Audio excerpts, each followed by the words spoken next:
Good evening, everyone, and thank you all for coming out to tonight's meeting.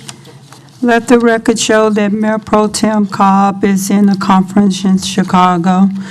We will have the invocation by Mr. Don Smith, and we will have the Pledge of Allegiance by Councilmember Adams. Please stand.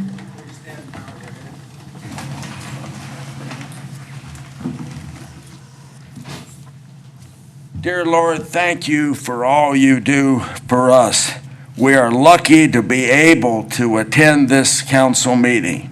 Lord, this is a very important meeting. We have an opportunity to bring a grocery store into an area that does not have one. Many old, disabled, and poor people have a hard time buying food. Lord, the Bible says we should reach out to the poor, the sick, and the disabled. Guide us, Lord, as we do this tonight. In Jesus' name we pray. Amen. Amen. Please join me as we honor our nation's flag. I pledge allegiance to the flag of the United States of America and to the republic for which it stands, one nation under God, indivisible, with liberty and justice for all.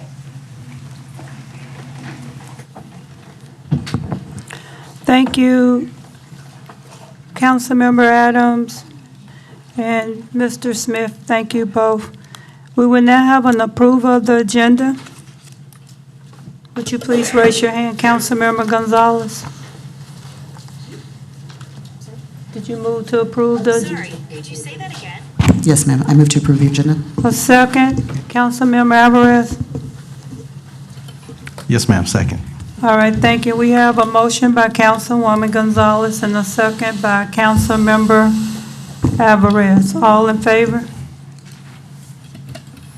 To approve the agenda.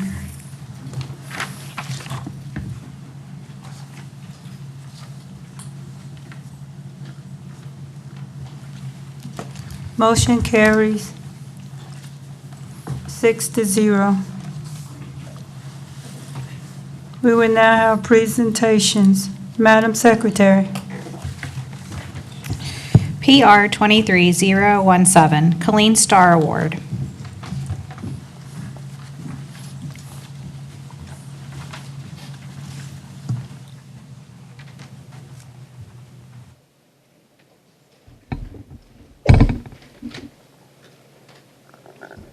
Thank you all once again for coming out. And as you know, for our Star Award, we give it to individuals that have gone beyond in our community to volunteer their time and service to make a difference. Today, Councilmember Segarra will be presenting the Star Awards. Councilmember Segarra. Thank you. Are you okay? Well, thank you, Mayor. It sounds like the mayor's got a little bit of hoarse. I hope you're okay. Yeah. Well, it's an honor and a privilege to do this, and I want to thank the mayor, the council, and everybody for being here, because this is an opportunity that we get to recognize one of our distinguished citizens that's done a lot, and we get the honor to pick somebody. And as you guys know, I've always tried to engage in our community, and I always try, it's easy for me because of the engagement that I get out there to pick somebody, because it's people that I see on a regular basis doing things that improve our community. And so with that, I would like to invite Ana Luisa to come on up, because this is my choice right here. And come on here. So when I picked her, her first thing she said is, "I don't like to talk about myself." So I said, if you don't, I'll make it up. And so these are the things that I made up. So Ana Luisa Tapia has been an invaluable member of the Killeen community since 1992, supporting and actively engaging with various initiatives. So her dedication began in 1995 when she became a member of at that time, the only League of United Latin American Citizens, the LULAC, which was the 4535, which is under the leadership of one of our former mayor, Raul Villarongo, who was the first Hispanic Puerto Rican mayor in the whole state of Texas. In 2012, Ana Luisa went on to establish Arienza, a local chapter affiliated with the National LULAC organization. Her contributions to the community through Arencia have been remarkable. She has shown tremendous compassion by addressing the needs of the city's homeless population. We saw that here a few weeks ago. And Elisa has organized feeding programs and provided shelter during inclement weather, as demonstrated by the recent use of the Moss Rose building owned by the Bell County Housing to protect those homeless during heat waves. Moreover, Annalisa plays a vital role in My Heritage, My Legacy program, which offers gowns to girls aged 13 to 18 for their special occasions such as quinceañera. The program goes beyond providing dresses. It empowers young women by teaching them essential skills such as public speaking, presentation, and good manners. Notably, Ana Luisa is actively involved in multiple programs, including Communities in Schools, the 4CH program, the 4C Head Start program. She serves as an auxiliary coordinator for VFW 12209 on Fort Cavazos and holds the position of vice president in the Texas Save Our Youth, an organization dedicated to raising awareness about campaigns against human trafficking. Wow. See, she's done a lot. Her dedication to the community was further evidenced by her pivotal role as the lead advocate for the Vanessa Guillen family a few years ago, where she played an instrumental part in the shaping of legislation for the Army. And Ana Luisa has also participated, and she was there when I was there as a group, to provide recommendations to the renaming of Fort Hood during that, when the renaming commission came down to visit. Ana Luisa's commitment to making a difference extend beyond her involvement in a specific program. She has become a driving force in fostering a sense of unity and resilience within the Killeen community. Her leadership and unwavering dedication have inspired others to join her in creating positive change.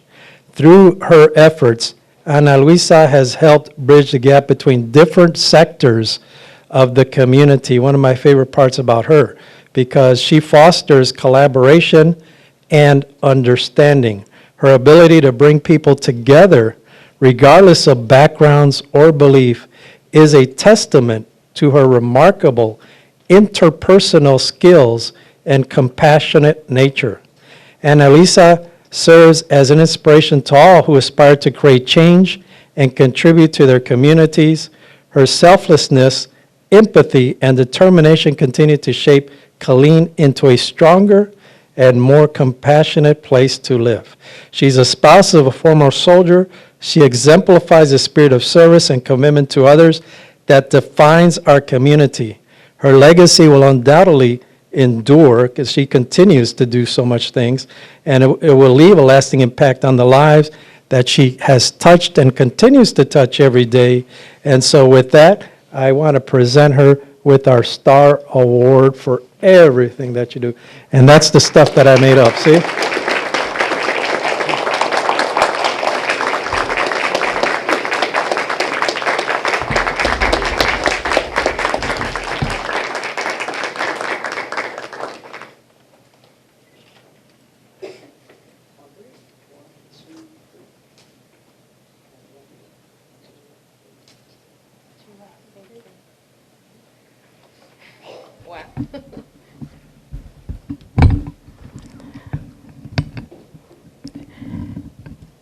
Thank you for this consideration for this award, but it cannot be done without the rest of you, without LULAC Herencia, without our community leaders, city council, mayor.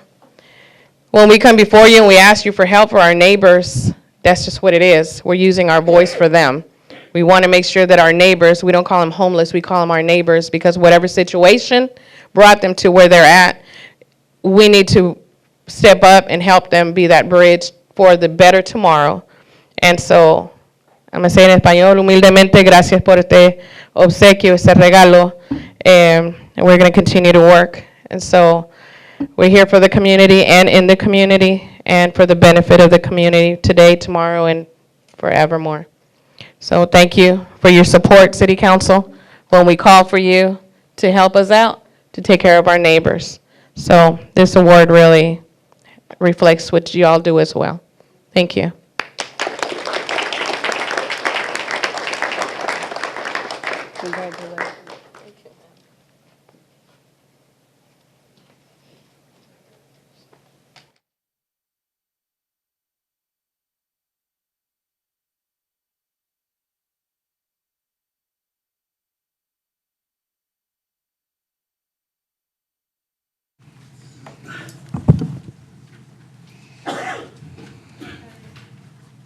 That is definitely one of the highlights of our day, the council to always be able to recognize great volunteers in the community. Madam Secretary. PR 23018, Representative Brad Buckley, Capital Update. Thank you. Good evening, sir. How are you? And thank you for coming and being a part of tonight's council meeting. You bet. Madam Mayor, distinguished members of the council, city staff, thank you for allowing me to be here to talk about just where we're at in the process of the 88th legislature. Of course, the session ended May 29th, and we were immediately called back into a special session, which we've had 2 of so far, and we expect to go back in October. I will give you a briefing on what has passed and what is sort of signed, sealed, and delivered, and then would be happy to take questions from the council really at any time. This is issues impacting our community and our state, and it's important for us to have a great working relationship, and I feel like we do. And just one quick sidestep to our recipient of your Star Award. In the 87th legislature, when an important bill, when I was serving as Vice Chair of Defense and Veterans Affairs, that involved basically changing the legal proceedings in the Texas Military Department regarding military sexual trauma, became bogged down. Our Star Award winner was a major voice in moving those things. So her voice not only moves things in Killeen, Texas, it moves things in the state of Texas. So what a well-deserved award, and I just love working with her. She, I would say you better move the bill or I'm gonna call Ana Luisa. And but that's the type of passion we need. And thank the Lord we have so much of that in our community. So I'll begin here and try to work the slideshow here. That's just me. And of course, most of you know I was born and raised in this area. I'm a graduate of Texas A&M Ellison High School, class of '85. Like I tell people, I have the members only jacket to prove it. I'm a veterinarian here in Killeen Veterinary Clinic. Well, we're proud to open our new facility in this great community. Killeen Veterinary Clinic has been a member of the Chamber of Commerce here since 1959. I haven't been here that long, since I'm not quite that old, but what a great place to work and really to serve those so many wonderful citizens of Killeen and the greater Central Texas area. Been on the Chamber of Commerce, Peaceable Kingdom, KISD Board of Trustees for 2 terms, and then 14 Forward Economic Development. This session, I was really honored to take on some leadership roles, to include chairing the Committee on Public Education. I was also a member of the Committee on Land and Resource Management, and then currently I'm chairing the Committee on Educational Opportunity Enrichment, which will be center stage when we go back in October to talk about what we really need to do to make sure we're getting the best outcomes for all kids in Texas.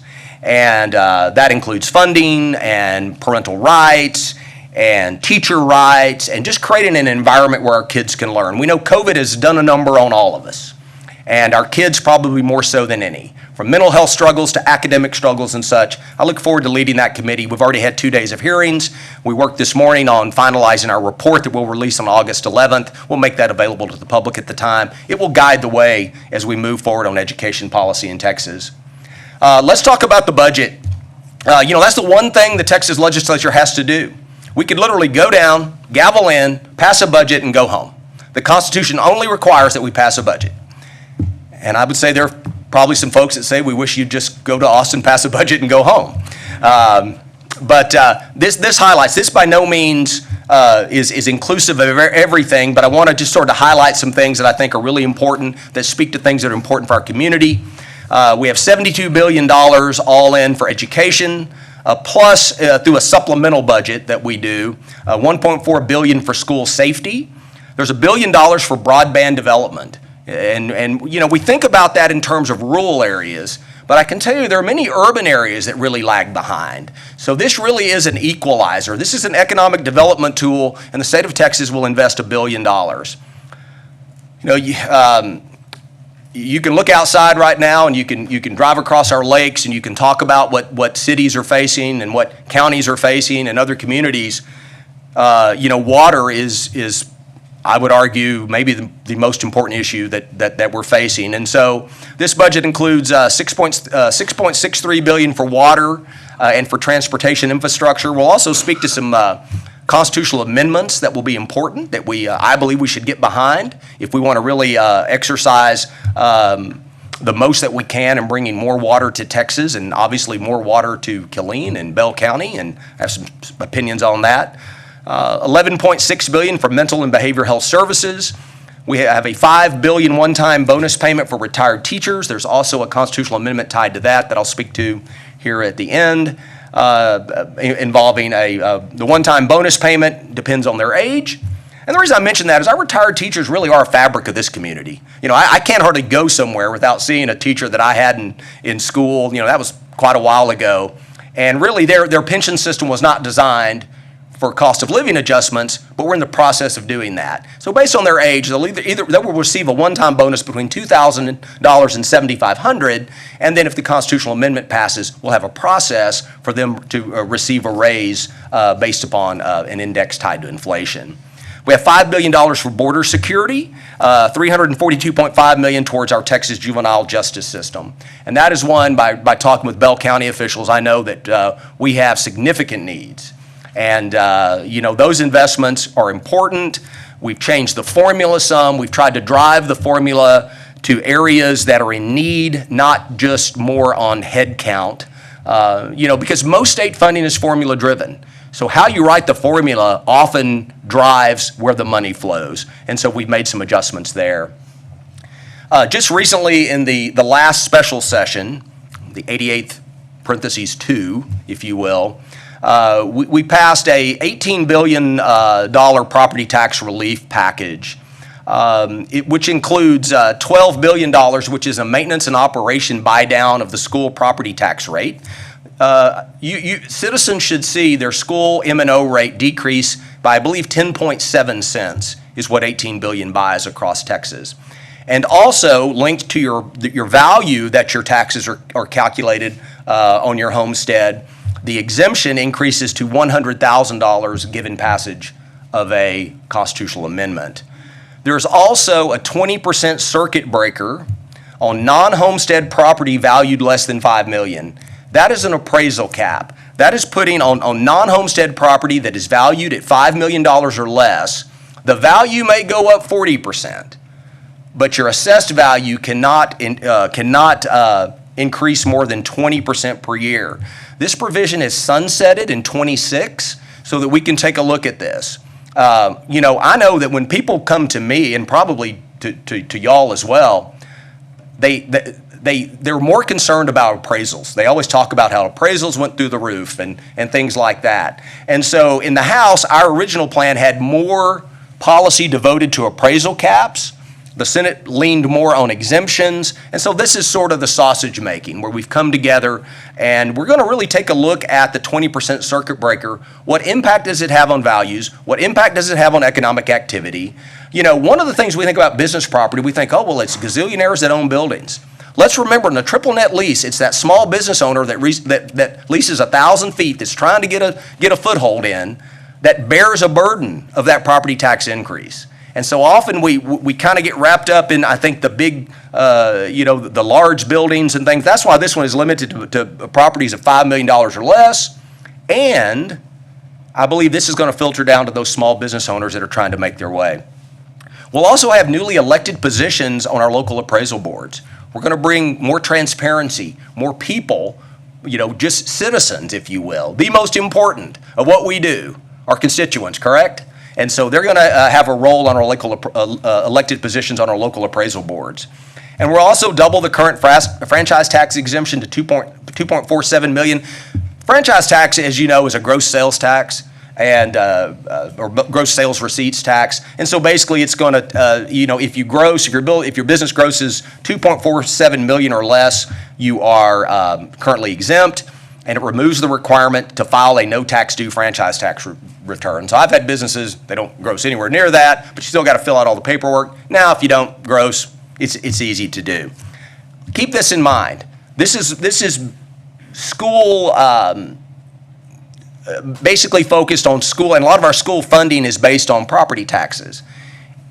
These resources are completely filled to meet our obligations to our schools. This is not a cut for school funding. This is simply a transfer of more state funding that we use to offset the local share. So what we're trying to do is put more state dollars in and decrease the local share to give taxpayers relief. Water infrastructure, again, we mentioned this earlier, extremely important. Senate Bill 28 and SJR 75, which will be on the ballot in November, creates the Texas Water Fund for water and wastewater infrastructure projects, projects that have all state or federal permitting completed, the statewide water public awareness program, and water conservation strategies.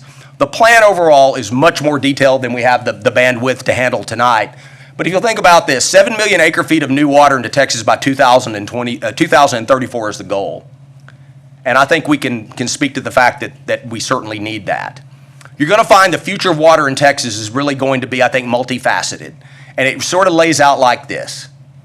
It's going to be a mix of surface water and groundwater. And then very likely aquifer storage. Possibly even more high-tech things that they do along the coast. But one of the things that is extremely important, in my opinion, for the city of Killeen and for all stakeholders and cities in Bell County and every water service corporation and every wholesaler and retailer is to understand that we're going to need a whole of Bell County approach to water. And we're going to need to figure out just where we go from here. Brazos River Authority basically manages the water in that system.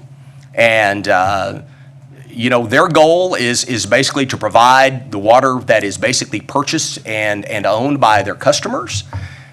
And we have to find a way to get more water into that system.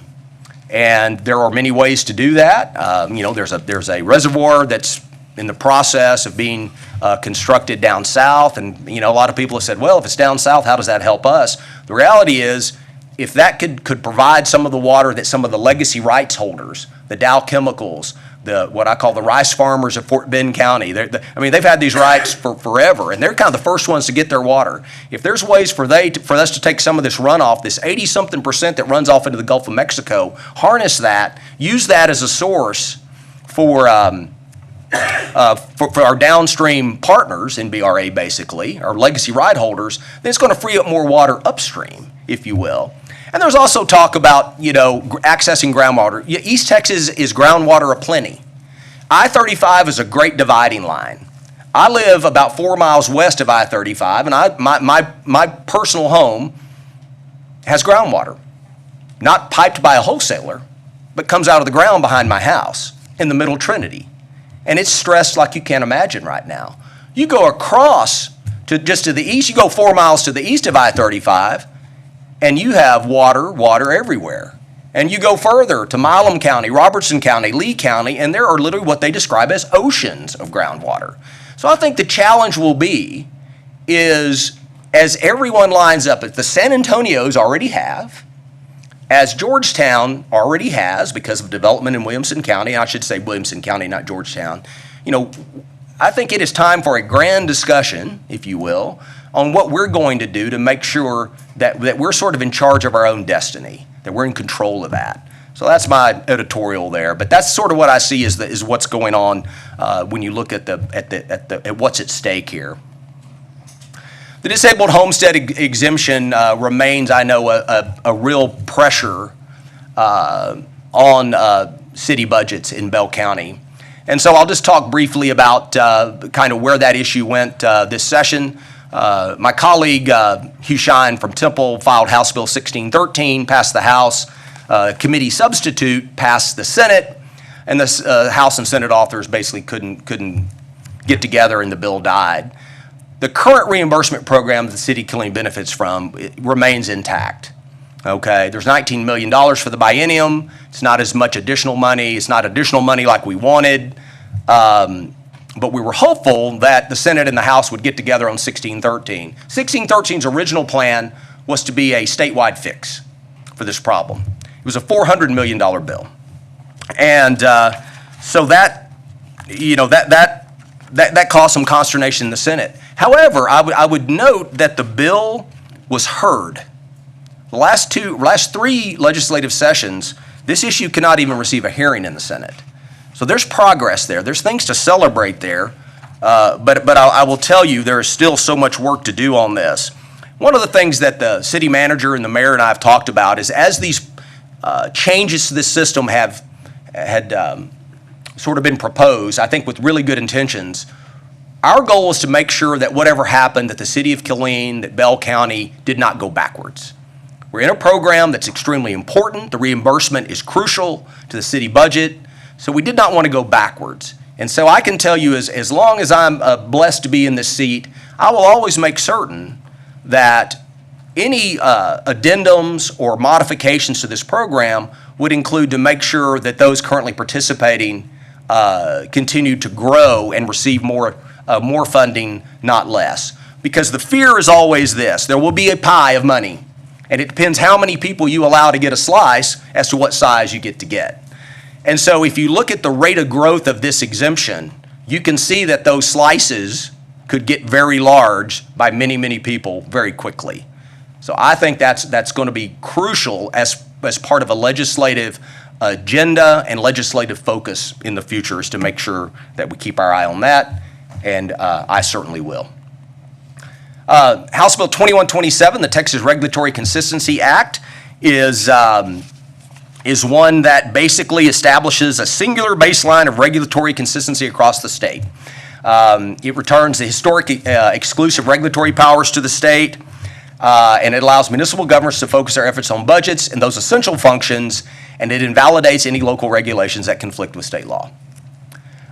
This impacts many areas of the code, to include ag, business and commerce, finance, insurance, labor, natural resources, occupation property codes, these ordinances must comply or be in agreement with those codes unless they're explicitly authorized by statute. And there is all kinds of detail on this bill. I'll be happy to answer any questions. There's lots of questions about, whether or not a city could now regulate fireworks. Well, yes, you can. There's concern about discrimination complaints and things. Well, yes, those things are still in place. But, it looks to things like cities outlawing gas stoves. It looks to other things that look to be sort of outside of a regulatory environment that's consistent across the state. Whether or not that this bill truly speaks to Proposition A, in that, I think I've talked to learned legal scholars on both sides, and some say yes, maybe going forward, but not retroactive. I think that will be up for attorneys to sort out. Slide 9. This is not quite city related, but I think it is to this neighbor to the great place, Fort Cavazos. And these are three bills I passed. One was a Senate bill that we passed that really speak to, I think, that's something extremely important, and that's supporting our military families and students. And so in Texas, we have what's called a Purple Star campus. And it's a campus that we have several in Killeen, and they're across Bell County and across the state, that have specially trained military transition counselors, that they have special training in how to align certain course credits when students come from out of state, and how to align it so they don't lose track. We want to make sure that a kid that moves here from a military move is not put at the back of the line, if you will, for certain programs. Well, this bill right here allows a parent or legal guardian to transfer a student to the school district and campus of their choice. It's public to public. If they have room and you come to Killeen, Texas, and you happen to buy a house, which can be hard to do now, it's a certain school zone, and that campus where your child would go would not have the Purple Star designation, then you could transfer your child to one that does. So that we're meeting the needs, the specific needs of military kids. HB 2951 is well, it was my legislator and veterinarian hat. This is the first actual, I guess you'd call it sort of a trial run at high-quality service dogs. It's a pilot program, if you will. And it's a $4 million program that works with nonprofits that basically will use highly trained service dog to mitigate the symptoms of PTS, traumatic brain injury, and military sexual assault. We're working with some great partners across the state. We had great testimony. We have great dogs. The training now even allows, typically, and I've worked with service dogs for years as far as bringing them up and helping people foster them, it's my job as a veterinarian. But training has advanced where now they can rescue dogs with certain characteristics that are of age, certain ages, and literally train them to be a service dog, a dog that might not ever be adopted, one that might be euthanized. And we saw dog after dog after dog that literally walked the Capitol that were providing unbelievable service to our military veterans and family members as well. And so anyway, it's really cool. We're going to have a great study and a report after 2 years. We're going to see what it's doing, but we're really proud of that. We also modified the code to change. So like when a military family moves here, right now they have 10 days to establish a residency that says, I live here, that's where my kids will go to school. I don't know, we probably have some people on this dais that know a little bit about real estate. 10 days is hard to get a deal done sometimes, especially now in a market that's really difficult. So now they're going to have up to 90 days. So this allows a family more of a normal transition time. And this was, of course, a recommendation from the Heart of Texas Defense Alliance and the Governor's Commission on the military. All right, HB 824 was a uniform election date bill. I know it was a priority of this council that allows the city of Killeen to change its municipal election dates to a uniform date in November. It passed the House. It got to the Senate committee hearing finally, and then was left pending. There was the possibility of amending it onto a House bill, and the House bill, the only one that was germane to the issue, got amended with a very controversial bill on this whole other issue that really derailed everything. So that bill remained undone. It did pass the House. It was very popular in the House, but it did not meet the finish line. 14 constitutional amendments in November of 2023. This is a link that you can find them on, and I didn't want to go through all 14, but I would like to briefly mention, I think, some that would be interesting for those of us in this community. First of all, HER2 is the COLA for our retired teachers. This would allow the system to change. It's basically the way that it calculates their actuarial soundness and stuff, to be able to roll off a COLA for retired teachers. That's HAR2. There's another HAR2 in the 88th second special session. This doesn't matter. They won't be on the ballot like this. This is the number they came across. That's the constitutional amendment for the $100,000 exemption. Would raise a homestead exemption for your school taxes from $40,000 to $100,000. Another one is important. SJR 75 will be an amendment creating the Texas Water Fund that we talked about. That's an important one to make sure that we'll be able to access those dollars that we have for that. SJR 93 is a constitutional amendment that will create the Texas Energy Fund to support construction, maintenance, modernization, and operation of electric generating facilities. This is a way to deal with our grid and to make certain that we have the power that we need when we need it. There's a constitutional amendment that would increase the mandatory age of retirement for state justices and judges. I believe it would go up from, right now it's at 65, and that's creating some issues because, people live longer now and they're still able to serve, but they have to retire at that time. I believe it raises it to 70 or? 75 to 79. No, 65. It's 65 now. Anyway, it quite a bit older. For some reason, it's not on here, but we'll get that to you. But basically, it increases the age. We also have one involving broadband. It establishes a fund that we can use for high-speed broadband access and assist in the financing of connectivity projects. Could be important for the city. And that is, everything else is, and there are several others. There's 14 total, but those are the ones I'll highlight at this time. At this time, be happy to answer any questions. Sorry about that, going through that so fast. Thank Yes, you, Ms. sir. Fast. Sure. Thank you and Jessica for coming and accepting our invite to update the council. Sure. Councilmember Sagara. Thank you, Mayor. Thank you, Mr. Buckley, for being here. We appreciate it. You bet. And great update.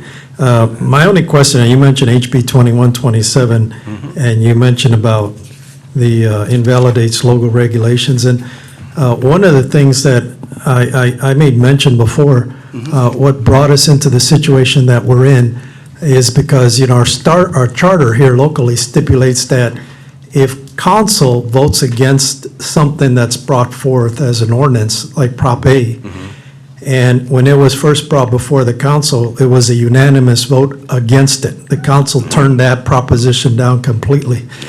But because we turned it down, then they have a right to petition. And I always say that there's a hole in our charter. And from my understanding, it's something that's regulated by the state. And they told me that we cannot change that. It has to come from the state in order for us to be able to close that loophole. Because with that said, anything that contradicts state law, as you sit there, even if HB 2127 regulates that and it comes before the council and we say, no, we can't pass that because it violates state law. Well, according to our charter, then they still have the right to put it on petition and put it on a ballot and vote for it. Yeah. And so I think a lot of people don't understand that. They think that it's controlled here at the council and it's not. And so did you see any movement in that part trying to fix that or anything for our charter? Does that give us any leverage in order to try to close that loophole that we have? Yeah, I think it does. And the legal experts I've talked to have really been had really different opinions on it. I think right now you can find in statute that things say that ordinances cannot violate state law. I mean, it's there. And this sort of reinforces that. And I think that it is going to take very likely a legal process to prove that. Now, whether or not we could do wholesale charter revision, home rule charter revision, via for statewide charter revision, if that would solve the problem, that's certainly something I think any city that is interested in that, and then that's something to look at. This bill did not come about because of Prop A. This bill came about because of other things. That's just one of the things that I get asked literally every day is, how does 2127? And so I've talked to 3 attorneys now and really have 2.5 opinions on it. And that's the thing about legislation. Often people think that, you pass it and, the law is made. On something like that, especially something that involves the people's right to express themselves, I think it's something that people look at with a very open mind. And so I know that what's going on in Killeen now, that I think that will be a bellwether, if you will, of what the future holds concerning that issue. And I understand it is very confusing to lots of people. It is, and I just wanted to clarify, because, I mean, even if it has nothing to do with Prop A, but if something goes against state law, and people don't see it that way, and they bring it forward, we're going to vote against it because it violates state law. But according to our charter, they have the right to put it on the ballot. We can't stop that, and that's the thing that I want. Yeah, and I think the question becomes whether or not that vote enacts the ordinance. I mean, and that's what the attorneys are having, what they will figure out. Yeah. Well, hopefully they can fix that, and I appreciate it. Sure. Thank you. You bet. Any other questions? Councilmember Alvarez. Thank you, Mayor, and thank you, Representative Buckley, for that update. Appreciate it. You touched on one of the things that's absolutely very important to not only us here in Killeen and Bell County, but to Texans and probably to the world, but water, very important. Now, I had a conversation with a mutual friend of ours, Brian Giacomosi, concerning the levels in Stillhouse and Lake Belton. And what he mentioned to me was a conversation was potentially some House bill or legislation at your level to raise the pool elevation in those lakes would help some. He said they've done it in some other lakes up to 10 feet. Yeah, I just wanted to know if that's on your radar for future legislative sessions, or can we expect any relief there? Well, thank you. You know, our mutual friend and I have had that same conversation, and that is a federal issue. It has to be enacted by Congress. And BRA has a study that they produced, I'm going to say probably 6 or 7 years ago, that looks at all the lakes in the BRA chain and talks about which ones are the most feasible to raise the level. And don't quote me on this, but I believe they've done it at Lake Waco, possibly. I believe that was one where they raised it. So basically, you have to get the Corps of Engineers. So basically, you know, BRA, or the state of Texas owns the water, but Corps of Engineers owns the bowl, is sort of the way I always think about it. And so we need legislation. I've had conversations with Congressman Carter, and we've talked about that. That's been, probably, I guess it was before this last election. We've talked to Congressman Pfluger's office about what that would look like. But the other thing is there's a funding component to it that BRA has to get behind, sure, or the Corps of Engineers has to get behind. So everybody kind of, we have to figure that out. And then whether or not, what is it everybody says now, is the juice worth the squeeze? By raising that level, can we really, I think we make the lakes look better, but we really would there be more water in total available the way that BRA manages it, if that is done? That actually came up in a water meeting I was in probably I guess it was last week now. And so that is certainly one of the things, because I believe our water issues are not solved by one thing. I think it's going to be pipelines. I think it's going to be aquifer storage. It may be raising the lake levels. It's going to be, very likely finding new surface water sources or expanding those, which maybe I guess raising the level is that. But other reservoirs downstream that are going to help us. But no, I think that's worth looking at it. And I thought it was interesting that Belton and Stillhouse were both ranked like 5 and 6, I believe, on the list out of however many lakes there were. And so it's not at the bottom, but it's certainly not. I'd rather than be number one. But I do believe that is a very, certainly something that needs to be investigated moving forward. Yeah. Thank you, sir. Councilwoman Gonzalez. Thank you again for this brief. We appreciate it. You mentioned educational opportunity and education enrichment, the committee that you're on. So there's a focus, in general, my understanding is on school choice. How does that relate to us as a city of Killeen or the ISD locally, the pros and cons? Because there seems to be still some confusion and divide on whether it's a good thing or a bad thing. Yeah, what is your feedback on that particular option? Well, I can tell you the issue on parental choice, that we could not agree in the Texas House, of what to do. As a matter of fact, I chaired the committee, and our plan that we had was basically, before we had the bill heard, was basically the governor said he was going to veto it.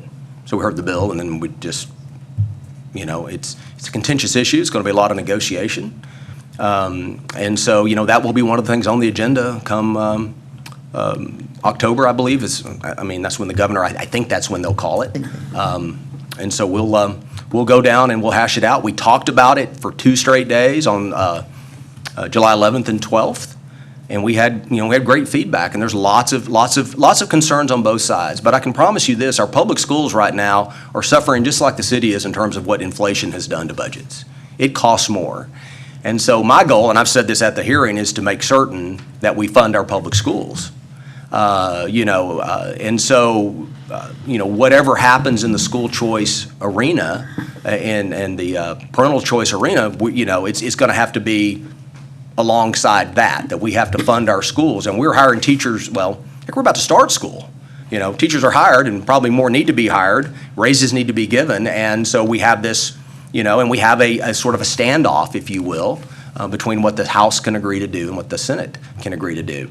I think as far as the city's concerned, there's probably no more important thing, well, maybe outside of public safety, but I guarantee the quality of education kids can receive, I think is, there we go. That's my judge question. That's the smart one of the bunch there, knows what's going on. Anyway, but I think there's nothing we can do than have a quality education system. And I think that looks different for different kids. You know, I mean, I know that some kids face bullying, some kids have special needs, and others, you know, and parents, rightly so, are often concerned how things are going at school. But, you know, that will be a huge issue come November. I have refereed the issue, and there is passion on both sides. With regards to like this state testing, Yeah. it's back and forth, right, as well? Yeah, There's some debate yeah, on and we're trying to reform the value of accountability that. system, you know, because our accountability system reflects on our schools, which reflect on our communities. You know, and so part of our charge for the special committee was to modernize the accountability system. And we have, matter of fact, we wrote it this morning. We have significant recommendations to make it a system that I believe would better reflect the good work our schools are doing. Not to, you know, it's truthful, but it takes into consideration many different things that schools do. Our schools are more, academics are number one, we know that, but our schools are a larger, there's more to a good school than that, and so we're looking at that as well. And in the end, these will be recommendations, and it will be a legislative process that will find its way to the end. And then also in House Bill 2127, there's still some, there's still some things that are kind of up in the air. Is that correct? Did you supported that bill, sir? So can you tell us, I mean, like, so when it talks about limiting local power, there's some pros, as to Councilmember Segarra's point, that would help us as a local city, but then there's also some cons, or what we call unintentional consequences that might happen as a result of that.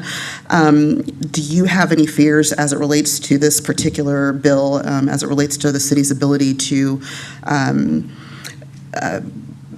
control their ordinances and such? Meaning, like, my understanding is that some things that are written in that House bill could prevent us from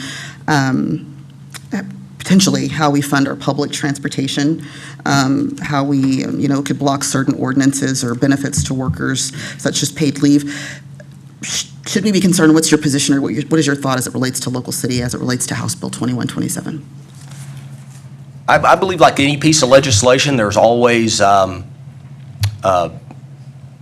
consequences of legislation, and I think once it's enacted, I think you begin to see sometimes some of the things that need to be revised or modified in a subsequent session. In particular, I mean, I think there have been concerns about housing discrimination. The bill, you know, I mean, Texans will remain protected under federal, state, and local law. There's just not, this does not roll any of that back. There's no way that it doesn't prohibit a city from enacting like employment discrimination protections. I mean, all of that, I mean, I've heard lots of things, and we went and looked to try to see, you know, does this do that? And, you know, it doesn't keep you from stopping or addressing payday lending, for instance, that we can get concerned about in communities like ours. It also doesn't impact what OSHA requires for working conditions. I mean, that is always in effect. That leads the way. It also doesn't even prevent cities from enacting certain policy during public health disasters. So this is all about regulatory consistency. There's no impact on short-term rentals. You can make your own policy for that, on towing and impounding and wreckers, boarding homes, you know, things that electricians have to do as part of the occupations code, from solar panels, open containers, overgrown lots, all these things, this does not impact. You will still have local control to do those things. It's simply when those things get out of line, if you will, with current state statute. Thank you, sir. You bet. Thank you. Councilmember Adams. Thank you, Madam Mayor. Dr. Buckley, thank you again Good for your evening. presentation. First one I have, and you and I both have dealt with this, and I don't recall seeing it, but has there been any discussion on CWAPs and anything the cities can do as it relates to it? Yeah, that is a huge issue. When I'm we sorry, talk- that's Child Watch for anybody out in the audience. Yeah. Yeah, these are some of our most troubled youth that we attempt to find housing and supervision for. And I know we've had a significant issue in the city of Killeen where from time to time and for a considerable length of time, at one point, there were some youth there that were, you know, I would say there were some behavior issues. And I appreciate your help on the issue, Councilman. I mean, as we worked through this to try to see what we could do. And you know, our entire foster care system is one that we've doubled down on additional funding. And what we have found is that the hardest of the hard to place have been those that have been that has just increased. There was more issues with that, and then it's about also the process, because for every situation, and I looked at this across the state, for every situation you see that's really a significant issue, and I agree it was in Killeen, you'll find other situations where they're using the same structure, if you will, and it's working well, even in Bell County. And so, what I've tried to lean on our foster care folks and human services folks is to make sure that, when a project becomes such an impact on a neighborhood, that there is all due diligence made to make sure that the neighborhood is protected, and also that those kids are placed in an environment where they can succeed. And there is significant funding increases in that space. Okay. In the budget. The next, regarding the uniform election day, will that come up again in the October session? The only things that can come up in a special session are what is in the proclamation by the governor. And that will be, right now, I suspect it will be education. Now, it could be, you can throw in other things. And the reality is you can file any kind of bill you want, but whether or not, they will set the bill, or the first reading, or the bill will be assigned a committee would be the issue, and that would be elections committee. And if there are election issues, then yes, it could be filed again. Okay, the last questions are all tied together. That's okay. Related to transportation, I-14, I know Kate Temple discussed, we're pushing more discussion and getting the people to get more involved in the planning of it, for the remaining of it. And then we have, I guess, the high-speed rail that's supposed to go from I joked with you about doing the arm of it coming this way. Yeah. And then just public transportation in general. I know I saw a couple of $1 billion pushed towards it. How does those three things from this current budget affect? Well, you're going to see, because of some of the infrastructure investments made both federally and by the state, you're going to see, I would say, unbelievable resources. It would be highly competitive because, transportation infrastructure is an issue all across the state. But there will be additional resources for projects. Again, the process now really leans in on local officials. Sort of the state provides the resources, and then local officials get together and sort of rank the projects, and then try to push that out, to make sure that those needs are met. And I would think that you're going to see significant improvement on things up and down the I-35 corridor and I-35 corridor adjacent, which will include us. And a lot of that has to do, I think, with some of the development going on in Williamson County that is literally impacting us today and probably will continue to. Thank you, sir. That's all I have. Yes, sir. Councilmember Boyd. Thank you, Madam Mayor. Good evening, Representative. Thank you for the report. Sure. My question is about the future of water. I'd like to go back to that just briefly. You mentioned there's a need to take a Bell County approach to resolving the water issue. What does that look like for us to be effective? I think that's everybody getting in the room and deciding what those 4 or 5 things are. Because the reality is that, WCID number 1 in City of Killeen, that's one part of it, right? But the reality is will there be enough WCID number 1 water as we grow? And so how do we create, sounds strange, but how do we create more water? What do we do to have more available water, or more water available to Bell County, which would include Killeen and everyone else? And I think that we have kind of leaned to the south a little bit, and I think we need to stay right here. And I think we need to get county leaders and all the city leaders together and decide, and BRA and the groundwater folks, and really have an approach of what funds are available now for some significant technology improvements. A study's been done on aquifer storage. I believe 3 sites have been identified. It's a way to take some of the runoff that we lose if it ever rains again, that we'll lose, and store it for future use. And but I just, when I say that, I'm not trying to be controversial. I just think that I don't think we need to wait I think we need to be doing this ourselves. Because the reality is when you wait, you're going to get, everybody else is going to get what they want first, and then you're going to get the other. And Bell County's a player in this game, and we have tremendous resources and so much things that are desirable in this county, in this community, that we need to be making our own way with water. Thank you for that, and I hope that as a council, we continue to make that an initiative for our city. Thank you. Yeah. Councilmember Solomon and Mr. Cagle, do y'all have any questions? Representative Buckley, once again, we thank you for all that you do to fight for the city of Killeen and Port Cavazos, always keeping us in the forefront, especially when it comes to any other available funding. Always remember the city of Killeen and Port Cavazos. Thank you so much, sir. Thank you very much. And Jessica was right. Current state law requires judges to retire at 75. It's going up to 79, so she was right. Now 65 doesn't seem so old when you're 56. I guess that's the problem. All right, y'all. Thank you very much. Enjoyed being with you. Thank you, sir. Madam Secretary. PR 23019, presentation and update regarding the Oasis Fresh Market. Thank you. Mr. Russell. Welcome back, sir. I'm so looking forward to your presentation. Yes, ma'am. Council, you have the handout in front of you, provided by Mr. Russell.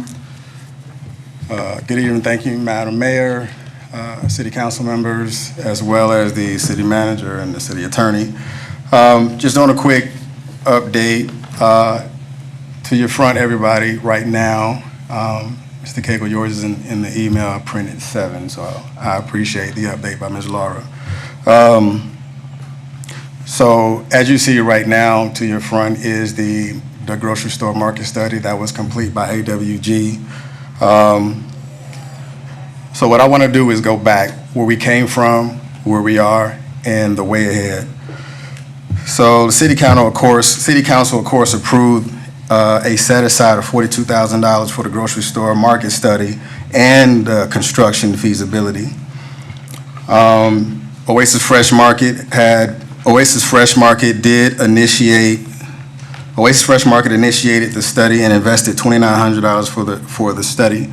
And the reason why they did that, because if the city actually came and requested a study from AWG directly, the total amount would have been $4,900. So with Oasis being a current client of AWG, they went ahead and paid that.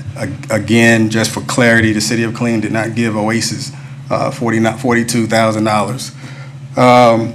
And once that was complete, the AWG did enter into the City of Killeen during the 3rd week of June and conducted a grocery store market study. And from Mr. Joe Price, who was the actual agent who was responsible for doing the grocery store market study, he said that the study would take approximately 2 to 3 weeks. Upon the completion of the grocery store market study, they submitted the invoice to Ms. CC in the City of Killeen for the grocery store market study itself. Once the email was sent out, it was received that they needed for Oasis Fresh Market to become an actual vendor for the City of Killeen and submit two sets of documents, of course, the W-9 and the vendor form. So the completion of the submitting of the W-9 and the completion of the vendor form, Oasis Fresh Market did become a vendor for the City of Killeen. And after the completion of that, the City of Killeen did reimburse Oasis Fresh Market the $2,900 that was initiated and initially paid the skin in the game for to be actively engaged in ensuring that the study was done, because there was 2 studies that was needed in order to make this happen. So AWG and Oasis Fresh Market did complete that. Once that was complete, we did receive, actually I received the market study itself today. So the timelines the timelines from the beginning and what it is right now has pretty much been on point. So now what I'm going to do roughly is go over the highlights from the package that you have and give the what's next after that. So as you can see, of course, here, a purpose of the Oasis Fresh Market.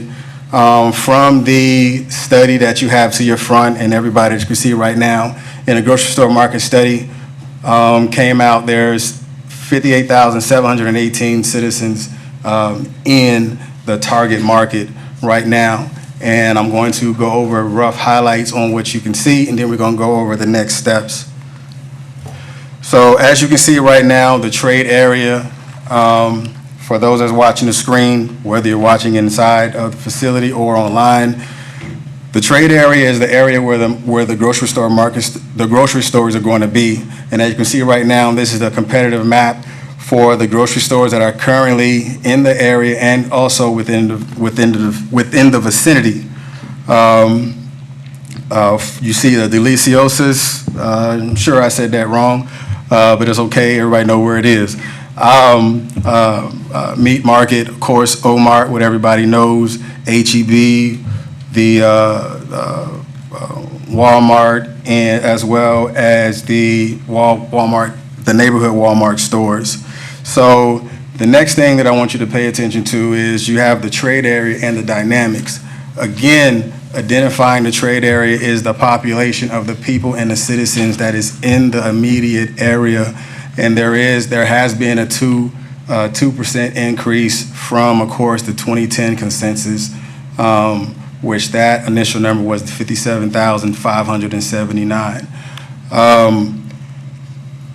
And one thing that I want to show you now, which I think is pretty significant, looking at the market profile. So from their studies and the market profile, this is a consensus for what area where the food desert is. Right now, which is self-explanatory, as you can see, within that particular area. But now this is where it really talks about the food desert. So as you can see, the HEBs, there's 2 in a location, which takes up, of course, 36.9%. You got the Walmart, the 3 locations, 32.7%. You got Delicious, I might have got close, I don't know. Tomato, for you or for me, whichever one you want to go with. Then we got Aldi's, which is 3.4% in the O-Mart. So now we're looking at the float. The float is the families that go to your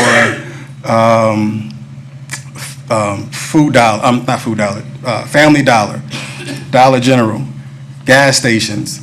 Because for these families that are floating around trying to figure out where can they go to get groceries, they're going to the closest thing to them. Of course, they're not paying the same price for a gallon of milk at a Family Dollar as they would if they were to go to an actual grocery store, something that is close proximity in the vicinity in where they live, not something that may be 4 or 5 miles away from them, but definitely close proximity in which they live. So the target market is going to be, how do you attract that 20.3% and pull that 20.3% in filling that gap? So if I was to look at it from a perspective, I'm looking at a food desert is at a 20.3% gap right now. And this is what we're looking at. Of course, the Aldi's, they make approximately $275,000 a week.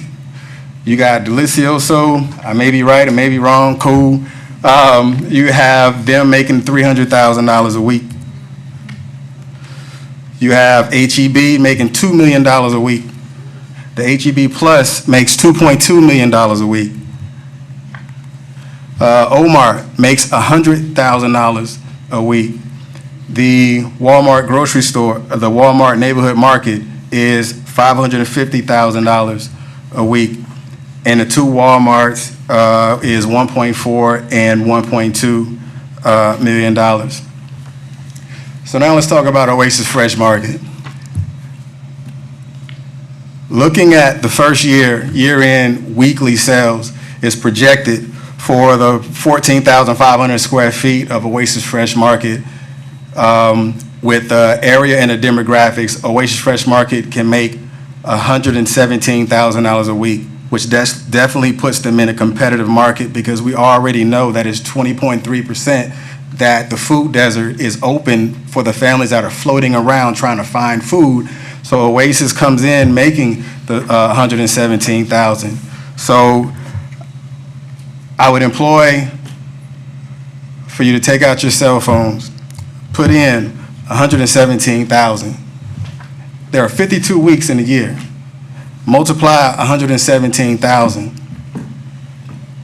by 52. And that's the sales that can be generated from Oasis Fresh Market. So next steps where we are right now is the construction feasibility, which will take roughly about 5 weeks, which I have Mr. Patrick Purifoy of Blessed Properties. He can brief you on that. And the request right now is for the 5 acres of land, which is on the parcel, which we have communicated with the city's manager, as well as Mr. Scott Connell from the KEDC. So if you do the math, the estimated monthly sales, the estimated weekly sales, scratch monthly from your visual, the weekly sale of $117,000, that's $6,084,000 of sales revenue annually from Oasis Fresh Market. And the job employment that would be needed for full spectrum operations is 50 to 60. So having Oasis Fresh Market is a great grocery store, not just here for North Killeen. It is a great grocery store for those that want Oasis here in this market. I think if it is okay, I can bring Mr. Patrick from Blessed Properties, and he can communicate about the construction feasibility. Is it okay? Yes, sir. It's okay, but if Mr. Connell from KEDC is here, I want to ask him some questions too. Okay.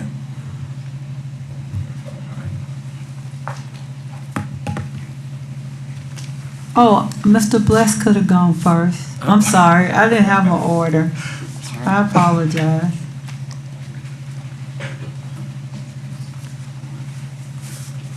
Good evening, sir. Good evening, Madam Mayor, council members. Excuse me. The construction feasibility, I presented an estimate for that the last time I was here. We have reached out to a local engineering firm to complete the feasibility for the construction. That did not work out, and we had to seek out a different firm to pick that up.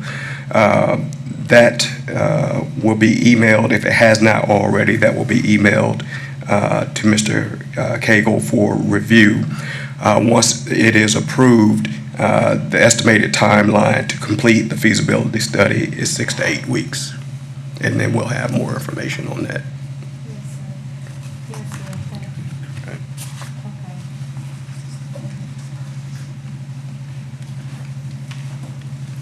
Good evening, sir. How are you? Good, Mayor. How are you, Council? Great. My question is, what role could or would KEDC play in bringing the grocery store to the city? Well, one thing, we got the information today on some of the details. We worked with Ronnie on some data that we need to get from the grocer. He's provided that to us this afternoon. We'll do an analysis on that project, look for ways in which we may be able to offer up a proposal of incentives that may be able to help assist the company through the process to offset some costs. That is one thing we'll be working with internally with staff and with Ronnie and the company to determine what, if anything, he needs in terms of assistance and how we might be able to provide that. The other thing we've talked about is, depending on where that might look like, KEDC is in the real estate business, whether that's something that we need to engage in there at all. We certainly can assist in the process of how to package the project that would entice the company to make the decision to be here. That's the bigger issue is how do we structure the financials and then be able to bring that to y'all and say, here's some issues that we think the city may be able to help with. Yes, sir. And I guess my follow-up question would be, from your assessment, the feasibility of us being able to bring Oasis grocery market to Killeen, your assessment of everything. I don't know your conversation with Mr. Russell or Mr. AJ.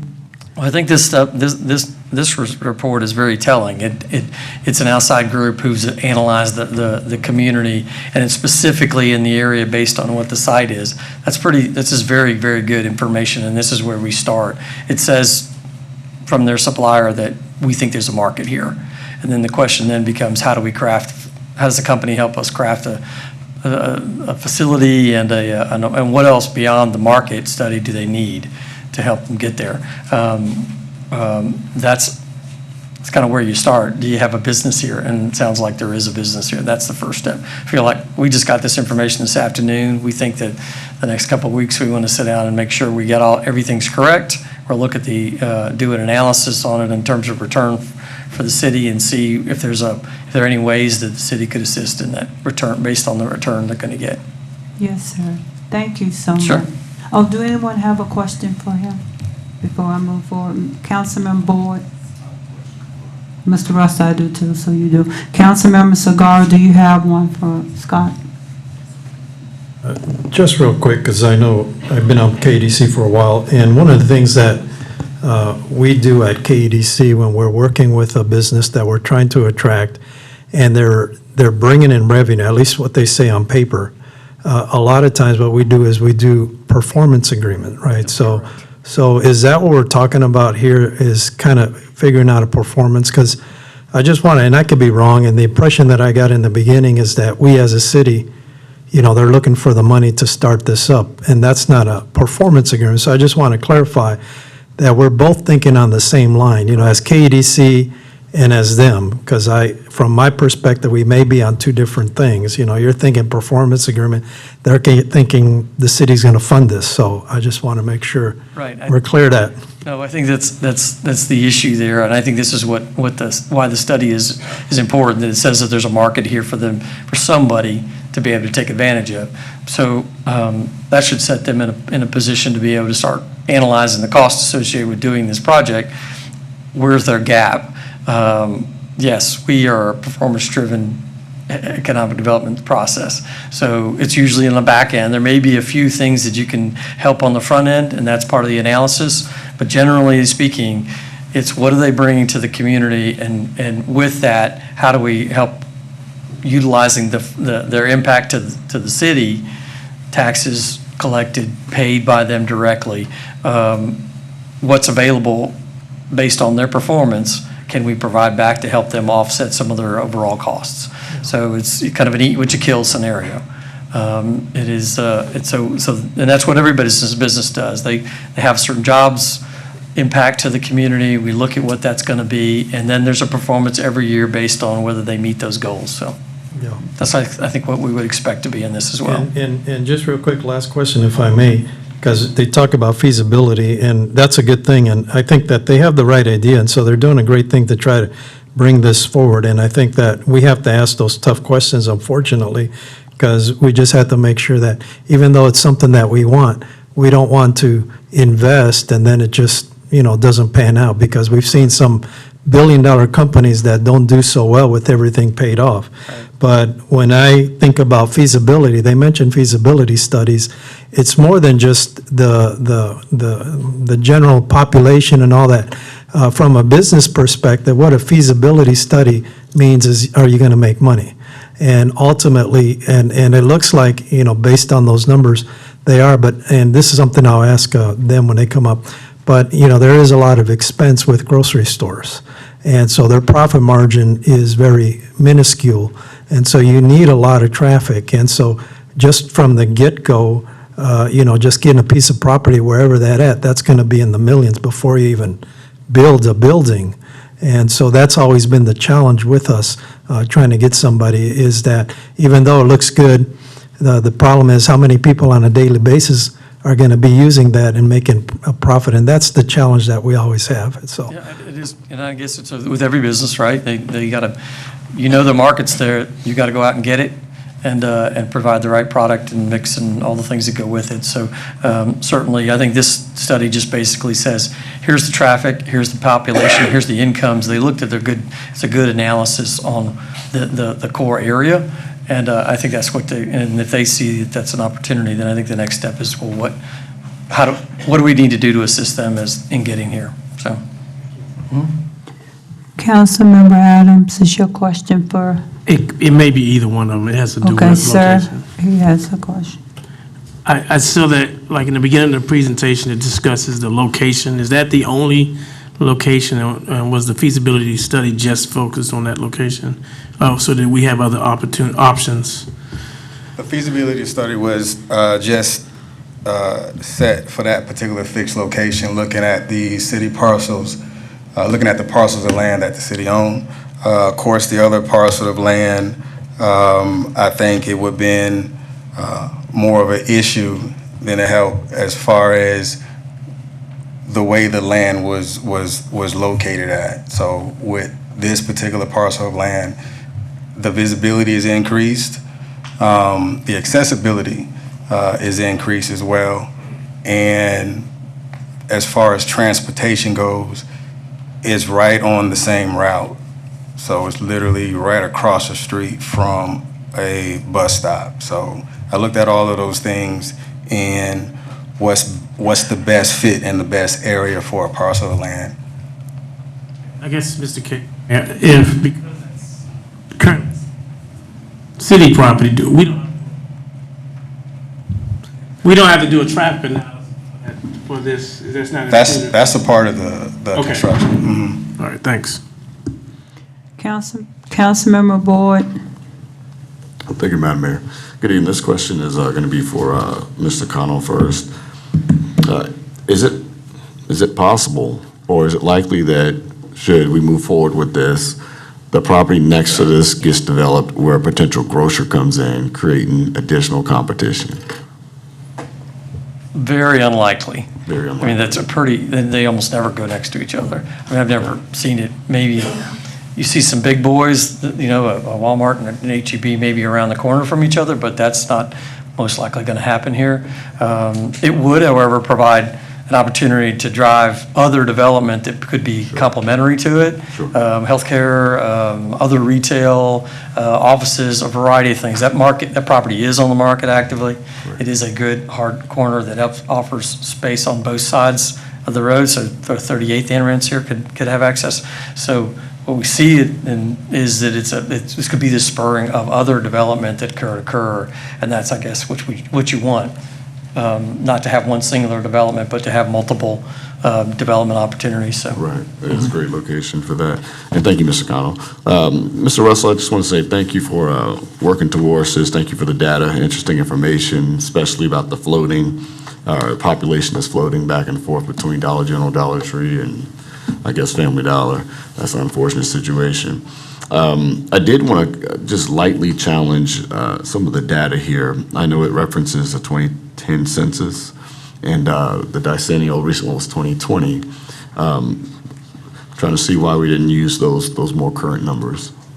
That is a great question. Of course, that would be something that AWG would have to look at as far as going forward. Now, me personally, I can pull and look at the 2020 census because it is 100% a lot more current than going back 13 years and trying to find data. But I think what is consensus is that 20.3, I'm sure is greater than 20.3. If we're looking at 2010 and looking at 2023, post-COVID, I'm sure the numbers are increased from that end because since 2010 and 2013, there's more rooftops. And there's a lot of people that have transitioned from 4 to 14 onto the north side end, especially when you have apartment complexes and a lot more people that has transitioned out and made Killeen their home. So I know the 20.3 has definitely probably increased. Sure, I know these numbers are quite a bit higher, and I would also recommend the American Community Survey that updates the decennial year after year. I collect a lot of that data, and so that would be pertinent for the council moving forward with more particular information. That's all I have. Thank you. Thank you, Mr. Board. I just want to ask a question off of Mr. Board. Some of the concerns, I'm just going to piggyback on him, is having wherever the grocery store is built, regardless, people are going to go to the closest grocery store. And one of the concerns the last time you came before us is having some skin in the game. And my question to you now is this: now that you did the feasibility study and the market study, what is now needed of the city to move forward to the next step? What is needed from us, and a timeline if the council move forward with this? What is the timeline? But also, to be more correct, I wrote it down. What are the immediate needs that Oasis Fresh Market need from the city, and how will it help? First, the grocery store market study was complete. The construction feasibility is where we are right now because we just received the grocery store market study. So the same thing you have presently in front of you is the same thing that we received today. So we're all seeing this, as well as Mr. Connell. We're all seeing this time now at the same time. And going forward, as far as skin in the game, I mean, that comes with a lot of information. You know, before anybody can say skin in the game, they have to look at what information that is already out there and going forward. So I definitely appreciate that. So with creating the initial step of providing the $2,900 to upfront the cost of ensuring that the study was complete, now going forward to where we are right now, also with the question that's being asked to make sure that the city is not being asked to fund the whole thing. That's never been a question, it's never been a comment, it's never been an ask, not from me or from email or anybody else. So what is Oasis Fresh Market bringing to the table? Oasis Fresh Market is bringing to the table, based on the logistics side, that's when we sat down and had a conversation with McLean. McLean will be the distribution hub. McLean already is the distribution hub for the Walmart's locations. So the economics is going to already be in this area. Employing 50 to 60 people, they're bringing that to the table. The ancillary services, they're bringing that to the table. Filling the shelves. There's over 16,000 SKUs that Oasis Fresh Market is going to need to fill their shelves. McLean only has 6,000, they only have 10,000 SKUs. The other 6,000 is going to come from, I forgot the name of the other distribution hub that's in Temple. If you know it, then you know what I'm talking about. So again, it's economic impact. The economy in this area is growing. The population in this area is going to grow. The employment is up and down, no matter what industry that you're in. But opportunity is something that we have to create. Opportunity is something that we have to see. And opportunity is something that we have to take a hold of. Because if this is what you ran on, then my request is for you is to stand on that. Is to bring a new grocery store to North Killeen. And I think they're bringing a lot of things to the city. So the request, the formal request, is for the parcel of land. As of right now, Oasis Fresh Market is sitting on, I think, 4.5 acres of land. That is the infrastructure itself as well as the parking lot. And I think that is the 5 acres is definitely going to help, because now when you go into the financial side and you go into the new market tax credit, so now Cadence Bank now has skin in the game when it comes to this. And that's where a lot of the other help, aid and assistance in the funding side. We're not coming to the city of Killeen and asking the city of Killeen for $3 million to help build this. So there has been conversations with other financial institutions to ensure that this takes place. So direct answer to your question, ma'am, is the acres of land. Because once that is done and once that is secured, now it automatically turns into an asset which can be used. So subject to your question or anyone else's question. Yes, sir. I'll come back. Councilwoman Gonzalez. Thank you for this information. We know that for over 4 years, we've been dealing with this situation and the struggle. So now it's nice to actually be able to see exactly what the need is. We'll get more information as the next study comes out, but understand that we have 20% underserved. That's a very large portion of our population. So to be able to say that and quantify that, that's huge. So this is very valuable. So thank you for that information. Just want to say that I'm very appreciative for the transparency and the fact that we're at the table and we're even having this conversation. Because again, over 4 years, people have come, people have gone, deals were started, nothing was finished. And here we are today with a company, we're rooting for success, right? We want success as ultimate, is the end goal for this project for our city, for District 1. So I just want to say thank you for this information, and I'm definitely looking forward to the construction, feasibility to see what that looks like for us. So again, thank you for this information. Yes, ma'am. Appreciate it. Councilmember Sagara. Thank you, Mayor, and thank you, Mr. Russell. I mean, I know you worked hard at this, and you've been trying to do something good for the city for a long time, so we appreciate all your work. And like what you said is true. I ran on exactly what you said. We need to have a grocery store in our downtown, and I will not back down from that. And so the challenge is that, the approach that we get to it, because, I mean, if we have, as a city council, really want a grocery store, then why don't we just build one? That's the easy solution to that. But as we know, that's hard to do. We can't do that because ultimately, what it has to do is it has to make money. It's a private enterprise for the people. And so that's the thing, we need to know, okay, how is this going to, because I know that their profit margin. So the question that I had for you, because I know you showed us some good numbers, and if you were to show this to a banker, I mean, I think they would jump all over it. I mean, I'm making that much money. And so, but the question is this, after they make all their, because I know you said this is sales. Well, sales, in my real estate, I do about $50 million a year, but it doesn't mean that's how much comes into my pocket, and it's a little drop of that. And so that's the same thing with grocery stores. If you have 50 employees and you average like $15 an hour, that comes out to almost $30,000 a week times 4. That's $120,000 on your employees before you even pay all their taxes. And that's that's just on the employees. So, and then you got the lease, and then you got all the food that you have to pay. So yes, a lot of times that looks big, but I know that grocery store profit margin is minuscule, very tiny. So, those are the numbers that I'd be more interested in.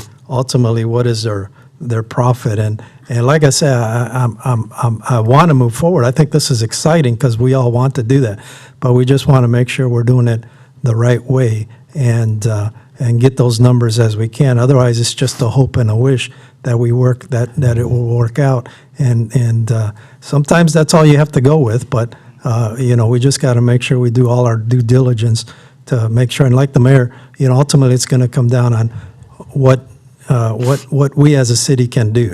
As much as we want to do, up to a certain limit, because we're here to help you, but and help get a grocery store.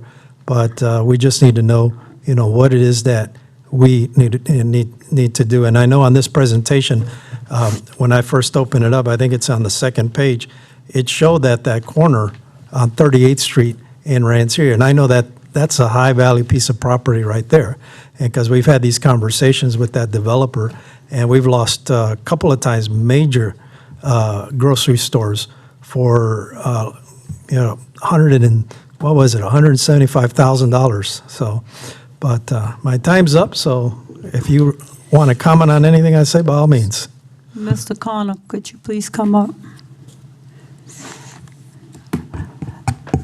So you both, Mr. Russell, Ms. Connor, you both have heard the concerns of the council. My biggest concern, I know that what I'm hearing from them, they want more data, Mr. Russell, to really see how this would work. And serving on the KEDC board currently, we know, you can attest to this, that when we get a business to come in, we're working with them, negotiating with them, and I know it takes some time. So once you get all the information, what's the timeline?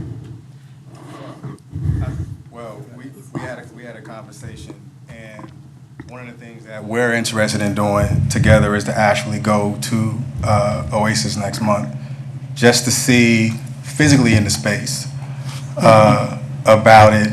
And I will open that invitation as well as speaking with Mr. Cagle, finding out that Tulsa is a mayor-strong city.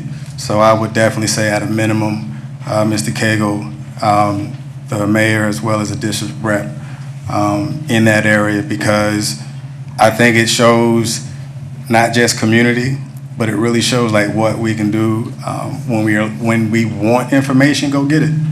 You know, we can see everything on YouTube and Google and stuff all day, but when you're actually in that space, it really changes the energy.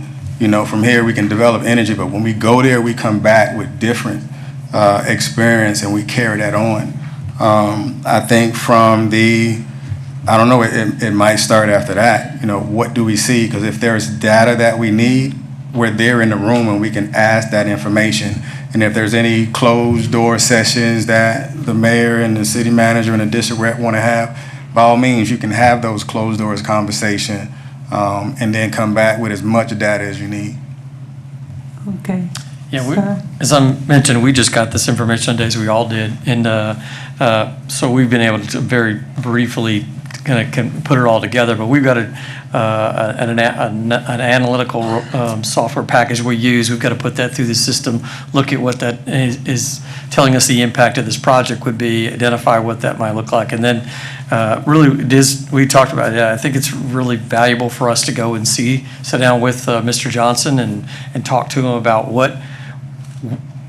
before we start offering some things, the process is tell us where your pain points are first. What do you think you're going to need to help do this? As Ronnie mentioned, and without going into too much detail, they're working with financial institutions to help them in the financing of this. I think the numbers that came out is it's probably going to be about a $6 to $7 million project in building and facility and equipment. Lots of racks and shelving, and so they're working on a financial package to hopefully help them with that. That's work that still needs to be accomplished. Timing, I think we're at least a couple of months to help that process go through, help us look at the analysis and some conversations, time to schedule a visit. So we're looking at, I would say at least through September before we really have a clear idea as to what we can negotiate out. Thank you both. And why I asked that question, this is tangible. It takes some work, and Mr. Russell, you're the mediator in between trying to negotiate this, and I appreciate that truly. But I do see this as being tangible. I do not want us, the city, to lose an opportunity if we can bring a grocery store to the north side. And if it's the site visit, what you're saying, Mr. Connell, this is what we do with all the businesses. And I want everyone to know this. This is not a new process. Any big development, a business, especially an industrial park, the KEDC board and members, we go through the same process. So this is not new. So I just thank both of you.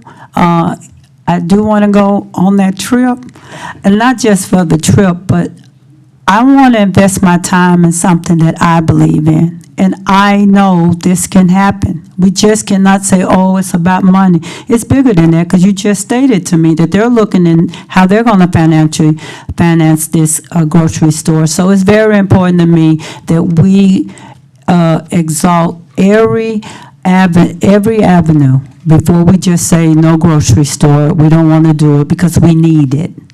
So I thank you both. If you have anything else you want to add, Mr. Russell, please add it. And the only thing you have to ask for is land. And we'll find that out once y'all meet and discuss and everything's in black and white. And you'll come back before us in 2 or 3 months. Mr. Russell? I think that's probably about right. That's what it Okay. takes to do this.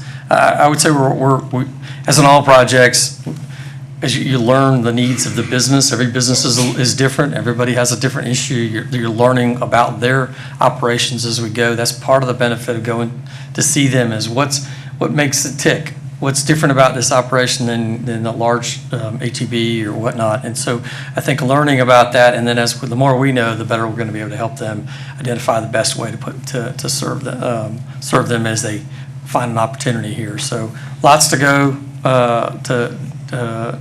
before we can say it's all done, but steps in the right way. All right. Mr. Russ, you have any closing remarks? I definitely appreciate Mr. Scott for actually coming to the table and communicating and really just wargaming, like where we are. What do we have, and what do we take? How do we take what we have and move it? Definitely thank everybody for being up here and having your comments, suggestions, recommendations, good, bad, or indifferent. I'm about the work. I'm not about any emotions. I'm about the numbers, and I'm about the work, because it's the community. As you see, there's 58,000 people that need the help. There's 20.3 that gap need to be filled, and it's about working together.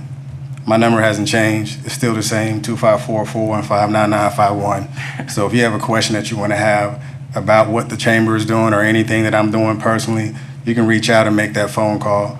Without any backdoor conversations or emails, you can reach out to me directly, and I appreciate it. Yes, sir. We have one more question from Councilmember Solomon. Thank you, Madam Mayor. It's not a question. I just want to say that I believe this is needed. It's just like the mayor said, it's a process. And don't think that we're not for it. We are. We're 100% for it. Yes, we did rain on it, but it's not even that. It's just needed in the north. I mean, we go there with the Refuge Corporation goes up in the north with the food truck, but that's not enough. People need to be able to have the conveniency to go to their own supermarket and not travel 15, 20 minutes all the way south. So, Mr. Russell, we are for you, and whatever we can do, however long it takes, however long it takes. It's going to take a while, but I believe we're going to get there. Yes, sir. Hopefully not that long, but yes, sir. Hopefully not that long, but however long it takes. Yes, Thank you, sir, for your work. Thank you for what y'all do. Yes, sir. Thank you both. Madam Secretary, citizen petition. CP 23018, Salvador Marino, on reference citation number 867278-01, KPD officer involved D. Varga, number 432, S. Officer Clark, suitor number 512. Thank you. Sir, are you here?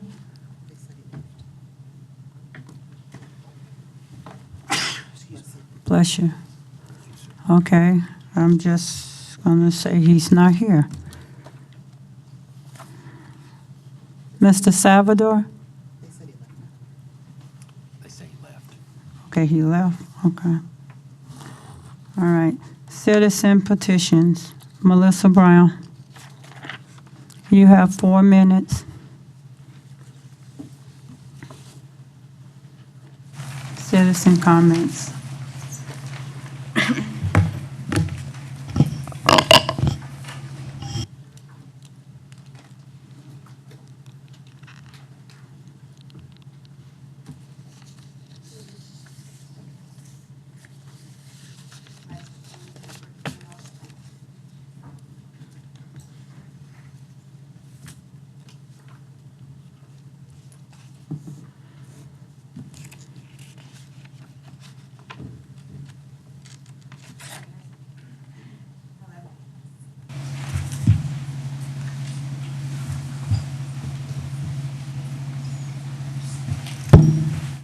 Got it. Thank you. Just making sure the microphone worked for the recording. A couple of things. When Representative Buckley was here a few months ago, I did a citizen's petition on water and how the city could potentially start reserving water and storing it for the future. And I would just ask anybody to go back and review that, because some of the same things that Dr. Buckley talked about tonight are some of the same things I talked about several months ago. As far as the grocery store, I would ask the city council respectfully to reconsider the motion of direction that was made last week to put $40,000 into one particular store again for the second time. The city has, the whole time I've been here, never provided grants without applications, without business plans, without financials, and without being fully vetted by staff and council members. I know that this is a desperate situation, but we also have to be smart with the money that we do have and make sure that it's going to the best possible use. And is $40,000 for a single piece of equipment going to be that best possible use, regardless of where they're located, because they've been there this whole time? And even when the refrigerator was operational, it did not seem to be a solution to the issue that we're having. My request or suggestion, I guess, would be that instead of just handing out the money, the city would reconsider and open a grant application time period for this to divide up that money more equally and fairly. And there are other entities that are currently offering solutions to nutritional needs. Just one other example, Operation Phantom Support offers free fresh food to anyone currently or formerly affiliated with the military every Saturday, and to all residents of Killeen on the third Saturday of every month. So putting money into organizations that are filling the gap, that are putting those needs in there, I think might also be a positive use for this. I know there was the recommendation to put $5,000 aside for a nutritional program. That would be a pilot, and I appreciate that, because these are the types of programs who need that support. And then finally, I just like to support RS 23-119, which is the 3D scanner. Not only is it more accurate as far as the, if you will, in quotes, diagnosis of what happened in an accident or a collision, could also be used to scan intersections and look for and identify problems, either potential or existing, and be able to give us future safety, because it will then allow for the city to diagnose each of those and see if there are patterns or trends, so that we can either have the city, the county, or TxDOT come in and correct those roads or intersections where the issues exist. So I think that not only for current need, but for future health and safety of the citizens, that it is a great investment. Thank you. And I just want to make sure if it's for me, so. Are you finished? Yes, Thank ma'am. you. Mr., yes, Councilman Alvarez had put, I just wanted to see if it was a question directed to me. no, ma'am. Okay, Thank you. Councilmember Alvarez. Thank you, Mayor. I just wanted to provide some clarification on that citizen comment. I made a motion of amendment to that motion last week that Ms. Brown was talking about, and I believe, and Ms. Clemens, you can correct me if I'm wrong, the revision or the amendment to that motion was to allocate those funds or earmark those funds for a grocery store project. It was not to a specific grocery store. I'll have to go back and check that. I don't have that with me right now, since that's not actually on the agenda tonight. Oh, okay. What it was Miss Kate would go out and do an assessment of the grocery store. The entire amount was not geared toward a grocery store, but she would go out and do an assessment, and the owner would fill out all the proper paperwork and everything, and that will come back before the council. Correct, yeah. So they were not given any money. It was just earmarked. They'll have to come back through the proper channels and apply. So, thank you, though. Mr. Passarello. Good evening, sir. You have 4 minutes.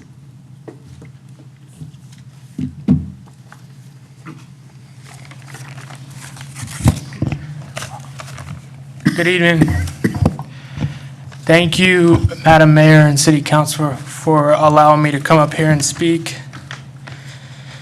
I just wanted to take some time and thank the council for being so proactive on getting a grocery store for North Killeen. It's very important for me. It's very important for the residents of North Killeen. And I think the council we have now doesn't do a better job. You guys are fantastic. You guys do a great job. And I just wanted to basically, let you know that I haven't seen a council so actively engaged with the grocery store situation. I also want to thank Mr. Cagle and the city staff he put together, because they really care about all the residents of North Killeen, and especially the residents downtown.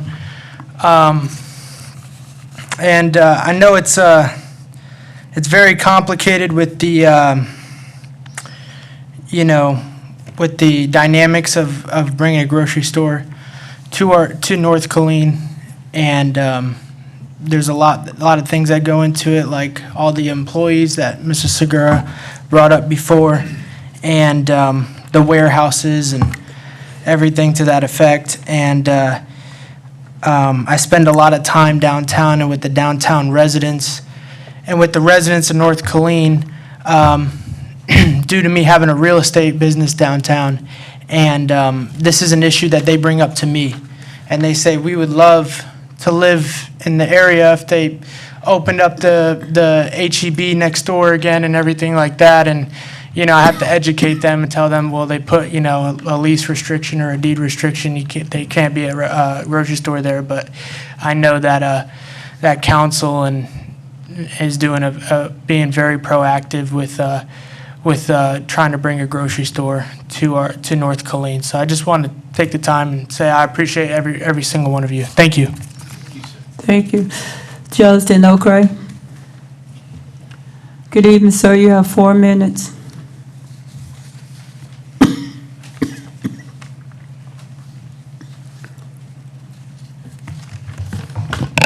Honorable Mayor, Council, City Manager, in reference to agenda item PR 23-019, I'd still have to cross Interstate 14 to get to a pharmacy or financial institution with Oasis Food Market in operation.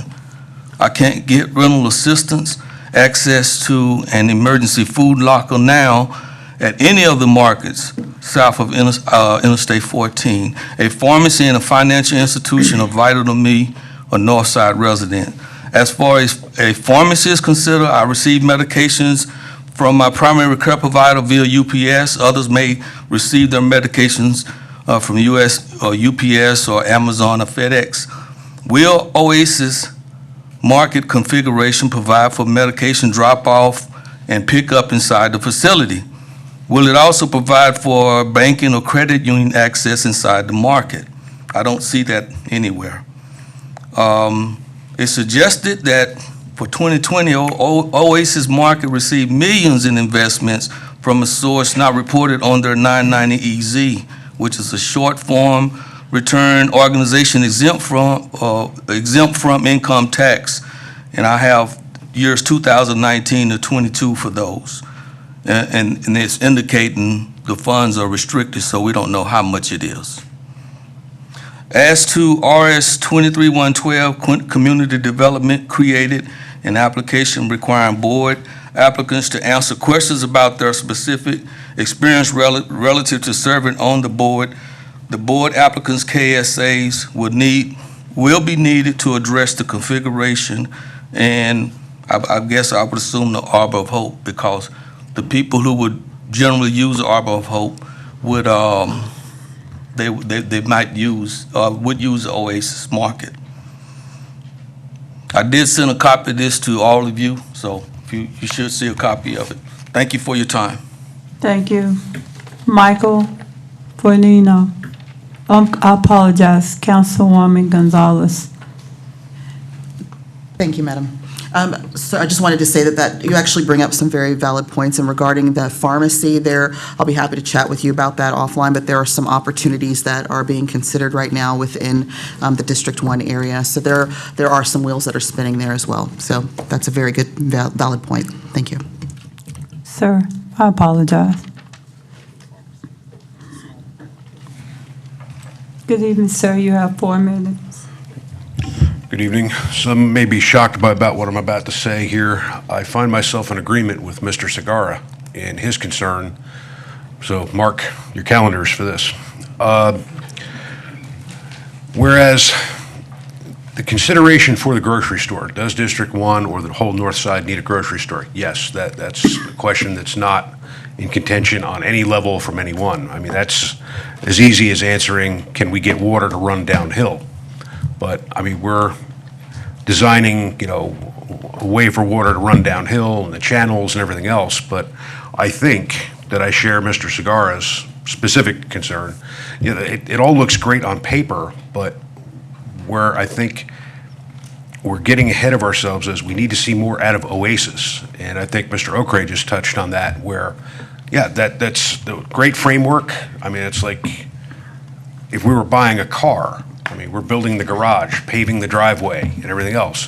But do we know for a fact that the person that we're buying the car for even has a driver's license or knows how to operate a car? I think we're not seeing enough. I think that's what a lot of us are really concerned with. And I mean, that would be, to put it bluntly, that would be a hell of a letdown for District 1 if the city, as you stated earlier, everything that's going on is what happens for every business. We're doing all the work. We're hearing a lot of sizzle, but there is no steak so far. Oasis, with Mr. Connell and Mr. Russell coming up here, explaining all that they're doing. It seems like everybody's doing something, but we're not hearing enough from Oasis. And I think that has several people nervous. On a discussion tonight, it would be easy to get them up on the video and do a call and, get some reassurances. Here's how much money we can put up. We can do all the effort, but we can't do it for them. And I just hope that we're not getting into a position where we would wind up doing a large part of it for them. When it comes to setting up logistics with McLean, that's great. I can book a trip online, but that doesn't mean I paid for it.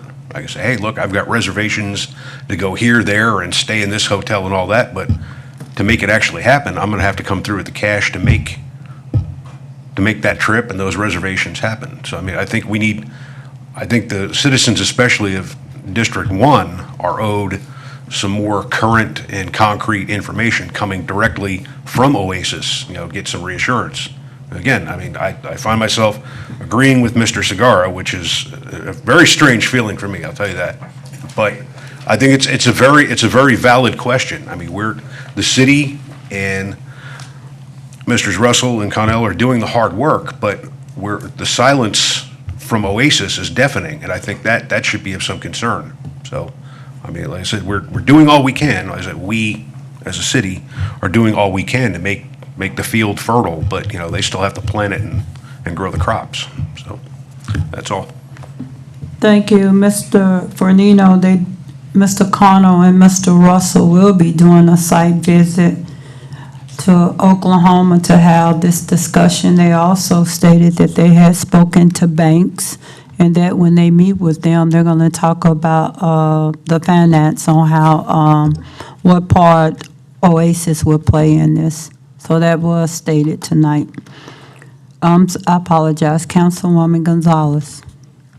You covered, Madam. Thank you very much. Thank you. Les Williams. Good evening, sir. You have 4 minutes. Good evening. I'm a pastor just down the road over here at New Sunset Community Church on Gilmer. And so as a pastor here in the 4-1, man, I appreciate the work that you're doing. This discussion tonight, talking about plants that matter in Killeen versus those that don't. And so I just had a couple things too. Mr. Cigar, you talked about running a grocery store in downtown. That's what I want to champion, is the downtown. So come across W.S. Young instead of this corner of 38th, because I think I would argue that 20.3 floating is on the other side of W.S. Young and not on the east side where 38th is. And only because of I drive around this area. You may see our bus. We love our bus. Driving all around here. And the people that I pick up and actually take to the food bank, a grocery store at 38th is not going to work for them. And so I would love to see it come more that way. I also want to tell you that we pray for this almost weekly at our church for this. And so you have the support of New Sunset. Anything we can do to help champion the cause of a grocery store in North Killeen, we are here for that. We're praying for you. So thank you for all your hard work and dedication. Thank you. Donald Smith. Donald Smith. Oh, sir, Mr. Smith, stand by. Yes, sir. No, this is, I just wanted to say I appreciate your comment, and I think you've spoken here before, right? No? Okay. No, I appreciate your comment, and I know I'm going to get in trouble, but I don't care, because I just wanted to say I love your shirt. That was my only comment. Where can I get one like that?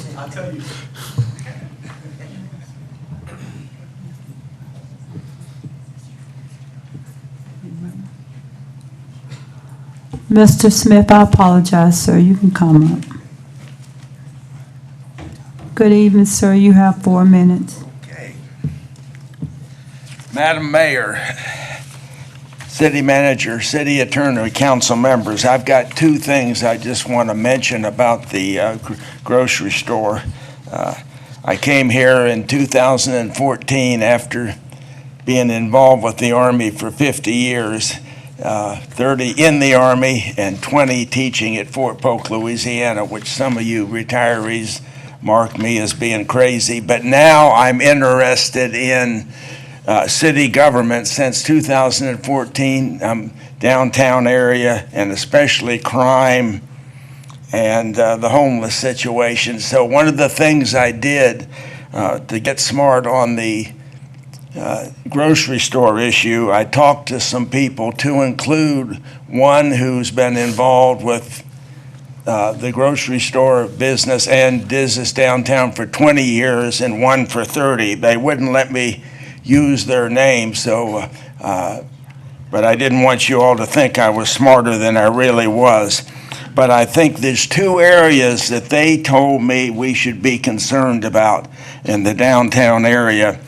One, and apparently this is have been a problem with past stores, but I don't have firsthand knowledge of it, is homeless people going to the door of the store and harassing people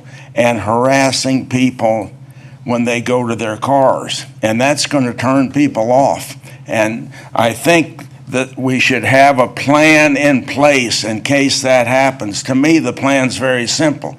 You have a police officer sitting there with a car. If somebody causes a disturbance, he confronts them. If they do it again, you load them up and get them out of there. This project is too important, in my opinion, for that we let people do that. The second one is a problem that you hear about on TV and everything, and that's the I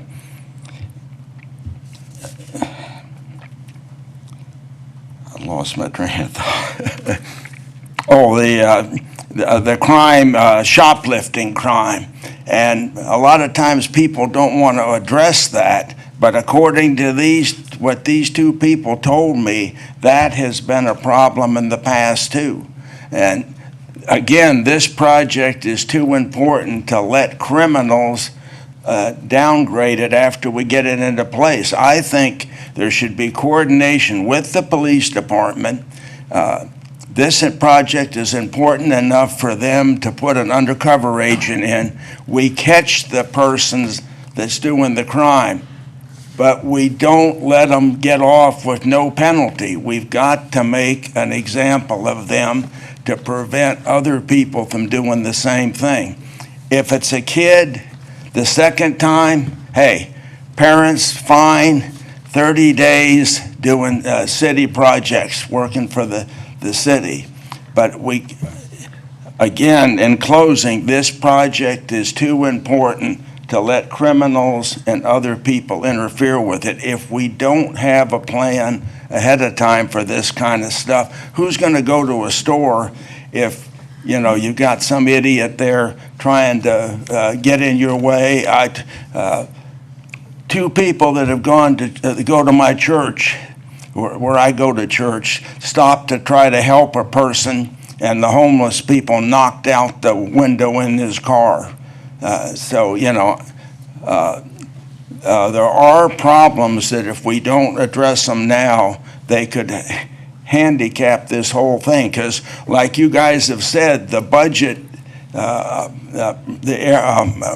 profit is very narrow. And if people don't come to the store, we're going to fail. Thank you very much. Thank you, Mr. Smith. Your ranger tab and your son being in undercover got you fired up. His son is like in military intelligence, and so that's their background. Thank you, Mr. Smith. Now we'll move on. Any questions from council? All right. We'll move on, Madam Secretary, with consent agenda. LMN 23016, consider minutes of regular city council meeting of June 27th, 2023. RS 23111, consider memorandum resolution to appoint Patillo, Brown and Hill LLP to provide independent auditing services to the city of Killeen for the fiscal year ended September 30th, 2023. RS 23112, consider memorandum resolution appointing citizens to the board of the Arbor of Hope nonprofit to lead the countywide coordination and management of homeless services. RS 23113, consider memorandum resolution authorizing the purchase of Cisco's unified computing system in an amount not to exceed $240,386.79. RS 23114, consider memorandum resolution accepting a Federal Aviation Administration Airport Improvement Program grant for runway and taxiway pavement preservation at Killeen Fort Hood Regional Airport in the amount of $90,000. RS 23115, consider memorandum resolution accepting a Federal Aviation Administration Airport Improvement Program grant for the pavement management program at Killeen Fort Hood Regional Airport in the amount of $89,190. RS 23116, consider a memorandum resolution approving a professional services agreement with Garver LLC for the pavement management program at Killeen Fort Hood Regional Airport in the amount of $99,100. RS 23117, consider a memorandum resolution accepting a Federal Aviation Administration Airport Improvement Program grant for the professional services for Taxiway E relocation at Killeen Fort Hood Regional Airport in the amount of $407,903. RS 23118, consider a memorandum resolution approving a professional services agreement with Garver LLC for design of the Taxiway E relocation project at Killeen Fort Hood Regional Airport in the amount of $449,900. RS 23119, consider memorandum resolution authorizing the expenditure of federal forfeiture funds and award bid number 2333 3D crime scene scanner to Collision Forensic Solutions LLC in the amount of $138,148.44. Thank you, Madam Secretary. Councilmember Adams. Madam Mayor, I move to approve the consent agenda. Councilmember Alvarez. Second that motion. All in favor, yes. All opposed, no.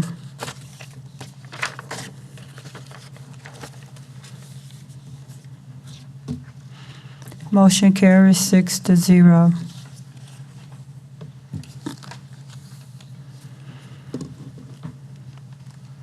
Madam Secretary, public hearing.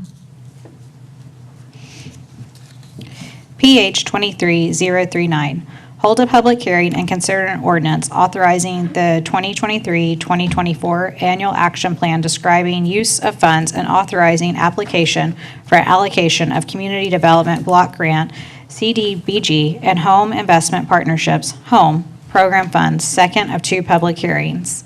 The caption of the ordinance reads, "An ordinance authorizing submittal of the 2023-2024 program year annual action plan describing the use of funds and authorizing the application for allocation and expenditure of $1,255,131 in program year 2023-24, fiscal year 2024 community development block grant funds, and the application of $607,371 in home investment partnership program funds.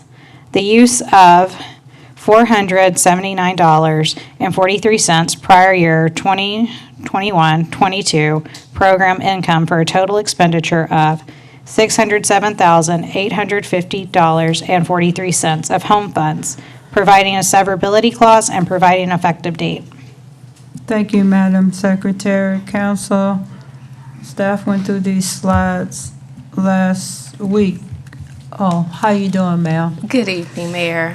Good evening, Council Thank and you. City Manager, Mr. Cagle. Well, do y'all need her to go back through the slides? No? All right. May I make a note, just for public record, that there is a discrepancy between what is in the funding tables for our CDBG admin and what is in the minutes. And just for the record to note that the minutes are the accurate amount, which is the 20%, which is allowable for that particular expenditure. Thank you, Ms. McNair. Thank you. Public hearing is open. Melissa Brown. You have 4 minutes.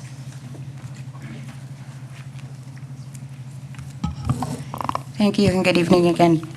I'd like to point out that this current plan as proposed has $0 directly going to our homeless outreach team, $0 for a warming or cooling center, $0 for existing homeless and domestic violence services, and $0 for organizations providing free fresh food.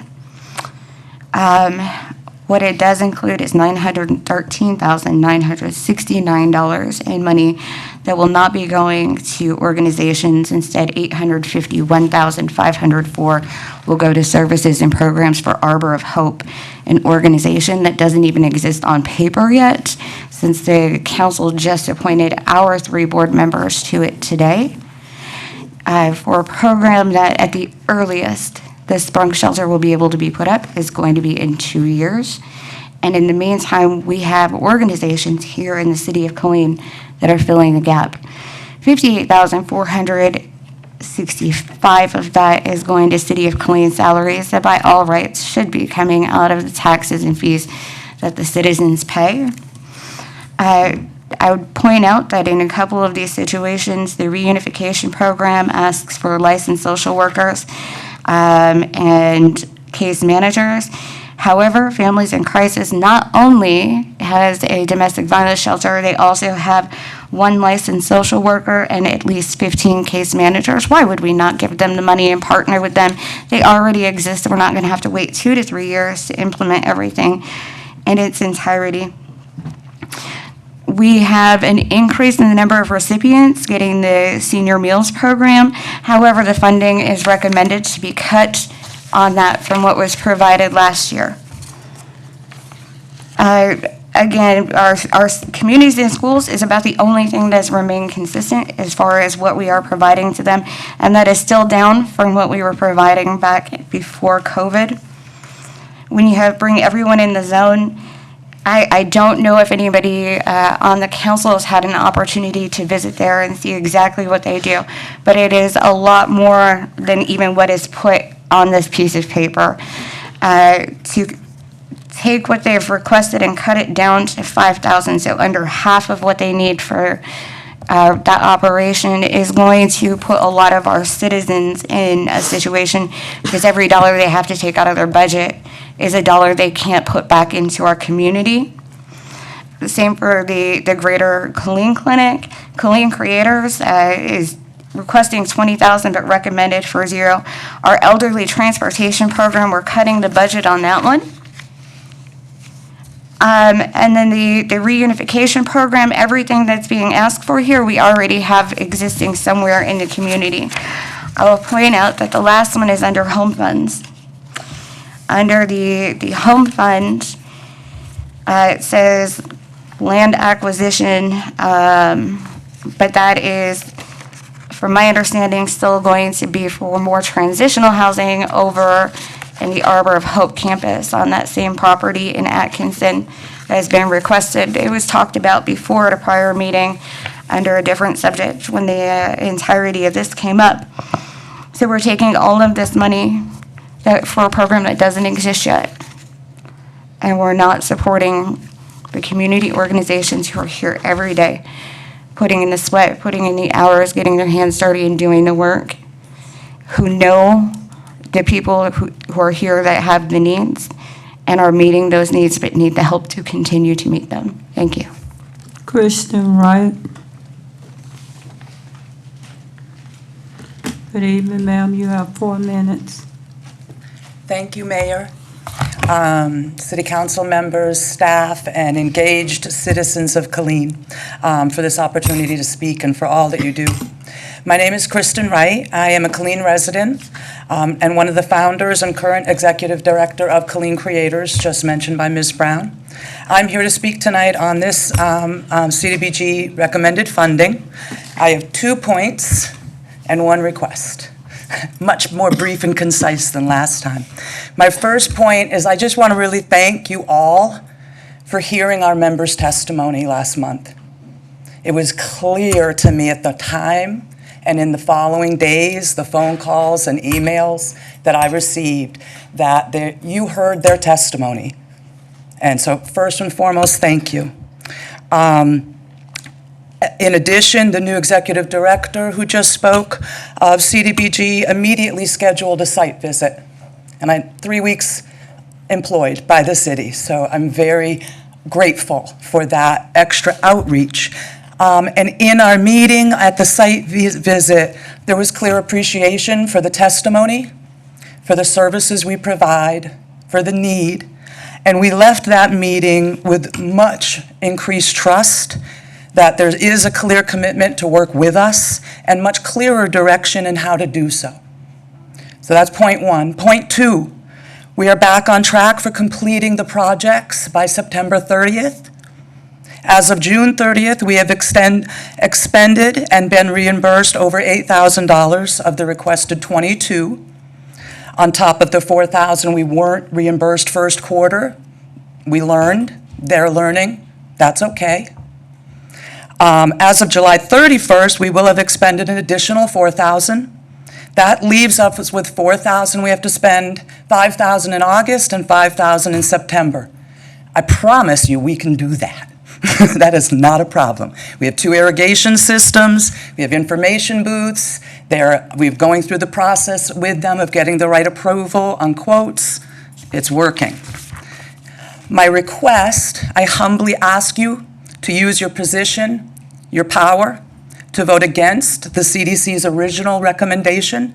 I respect the work they do, and I believe the recommendation was made in complete good faith and on the information they had, but I think it was a bit premature in the true outcome and timeline of our project implementation and how we were able to work with the department that was in some flux itself, as well as us being a relatively new, small nonprofit. I ask on behalf of the community members who worked thousands of unpaid hours over the last couple of years, not me, not James, all the other people. I ask, and their donated dollars that can be leveraged. I ask on behalf of the unhoused, those in between jobs, the 23 or more % that were mentioned by Mr. Russell, who right now are eating at our gardens. I ask on behalf of the elderly and disabled that with next year's funding, we can do outreach to get shut-ins and deliver food. That's part of what we're requesting.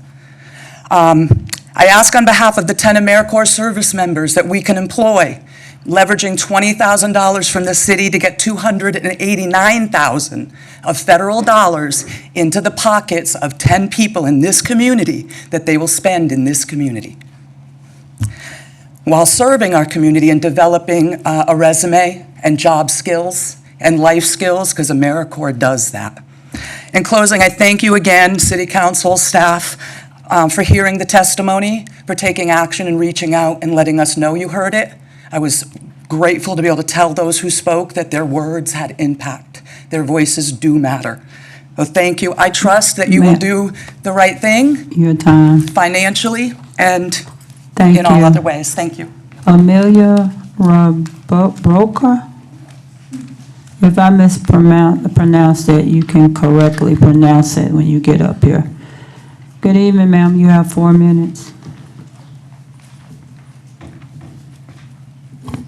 Thank you so much. It's Ray Broker, but you did lovely. Thank you. And thank y'all for allowing me to speak tonight. I am not a Killeen resident. I do have a Killeen address, but I am a county resident.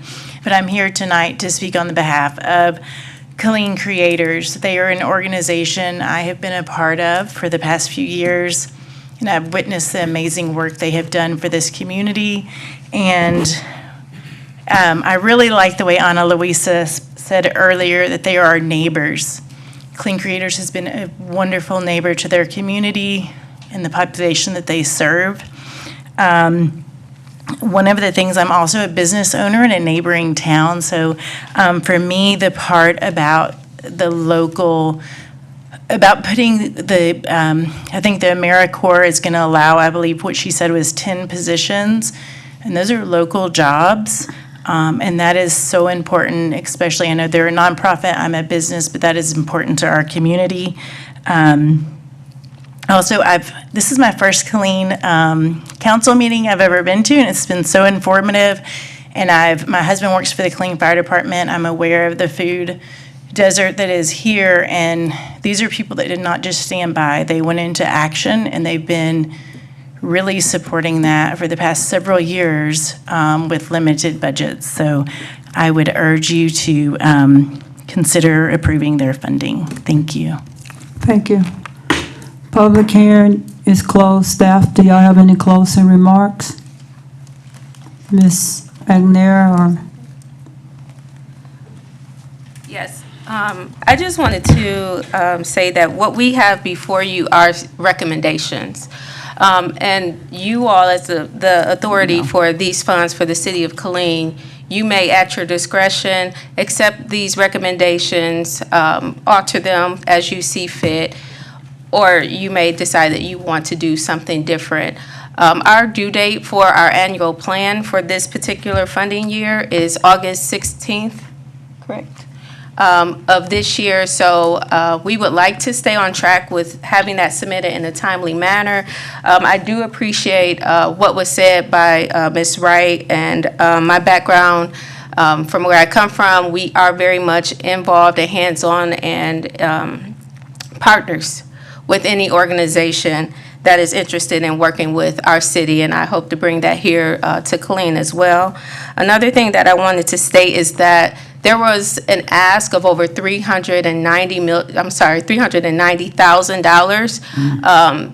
The formulas that are set up for block grant and home also have formulas with them when the grantee, being the city, receives them. So while it looks like that there was money given to one effort and that money could have been given to maybe a local partner, there was a limit of 15%, meaning of the ask of $390,000, we were only permitted by HUD, the federal regulators for this money, to award $188,000 and some change. So just to keep that in perspective, that the ask is always going to exceed what is available in these finite dollars.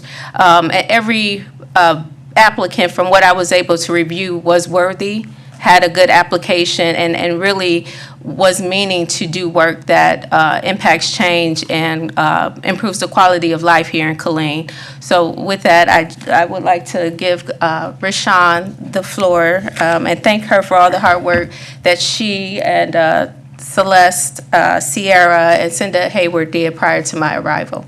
Thank you. Thank you, ma'am. Good evening, ma'am. Good evening, Mayor, Council, City Manager. I wanted to address the reunification program. I'm sure that is something that the council wanted clarification on. That reunification program for public services is for the licensed social worker and reunification expenses. That position would be embedded with our KPD homeless outreach team.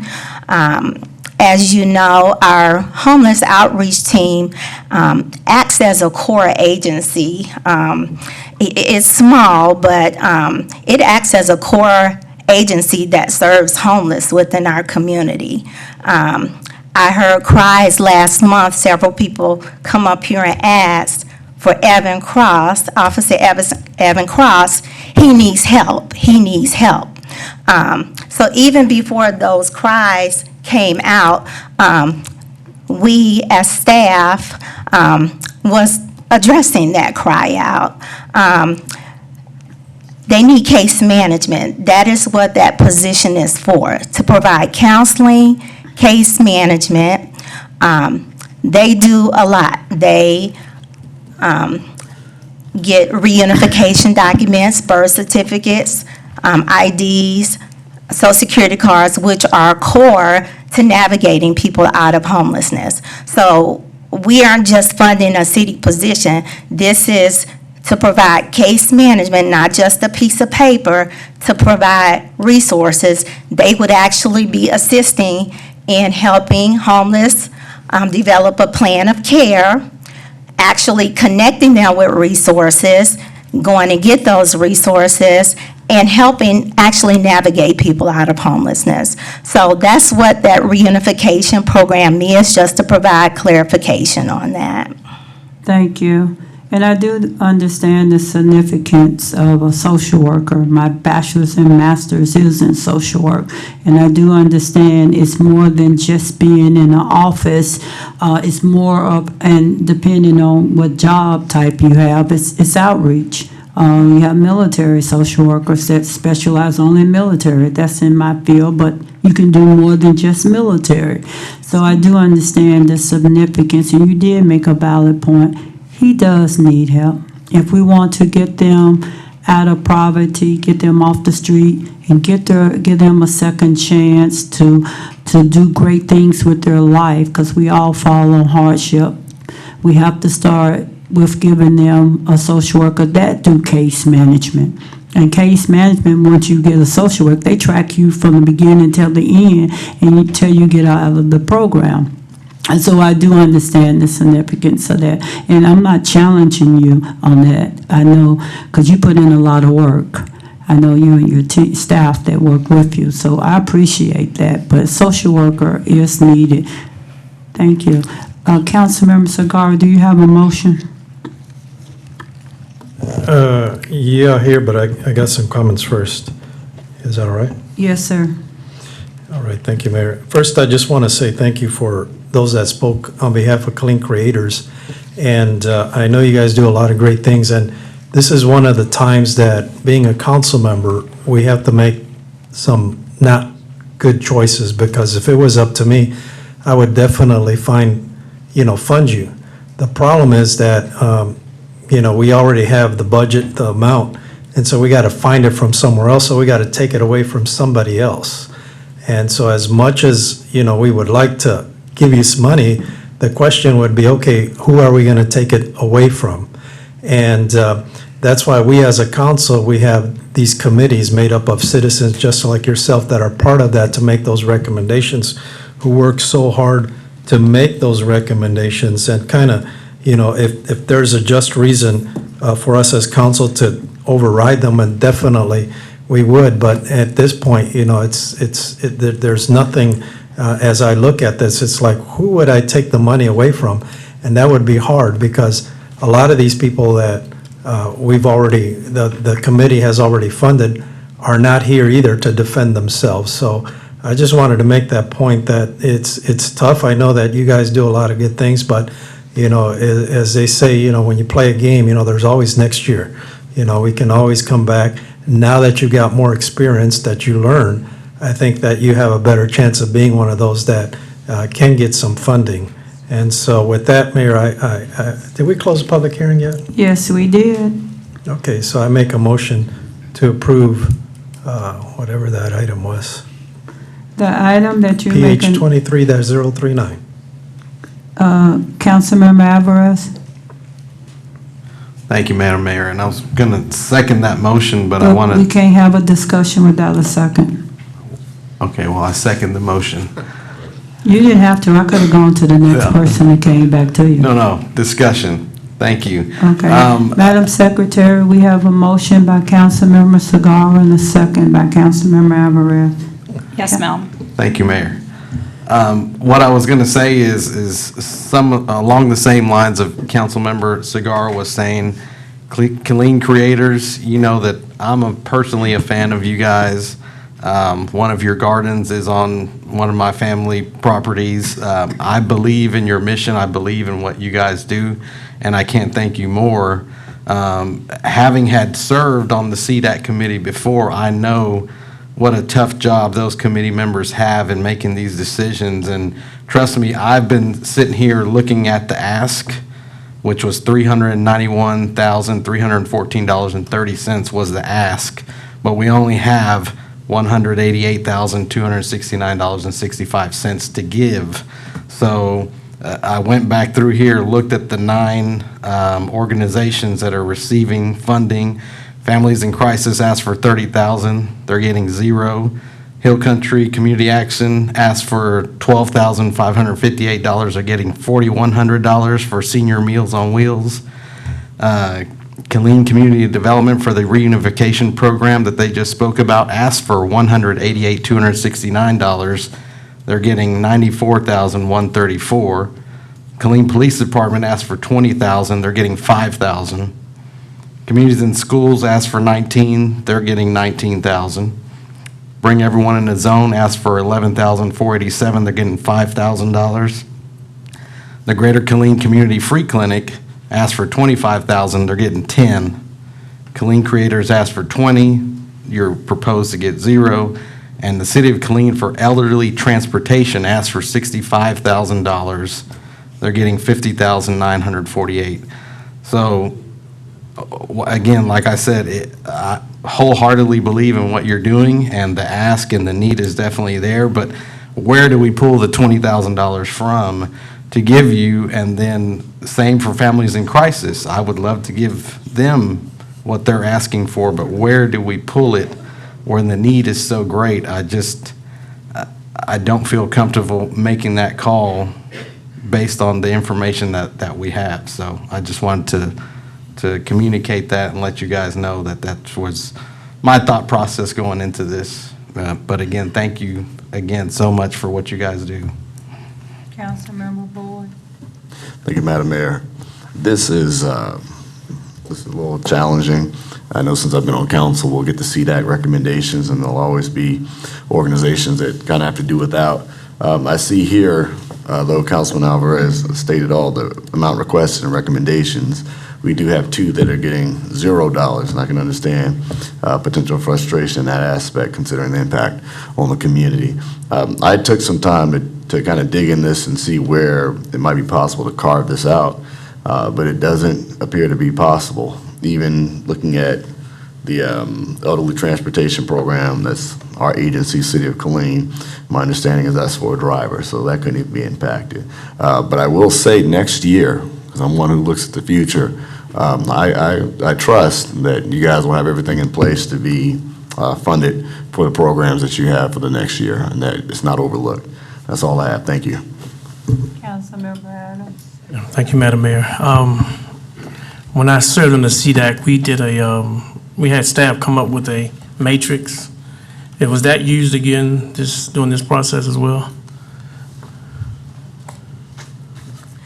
Yes, sir, that has not changed. Okay. They utilize that same matrix. And then I know it's for everyone, the community gets an opportunity to set the priorities for how the funding goes.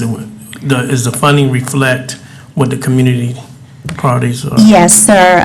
Community planning meetings, 2 are held each year. That was held in, it's in the presentation, Yeah, I got you. believe. Back early in February. Yes, sir. Okay, so that leads to my next question. Is it possible, and I don't think I've ever asked Ms. Hinkle or Ms. Haywood this, to do this a little earlier to allow more community organizations to be involved in the process? I know usually CDAC starts the process in January, February, and sets a schedule for individuals to come in.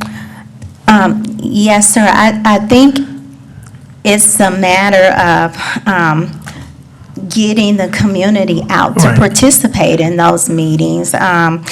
We definitely can, I believe, advertise earlier.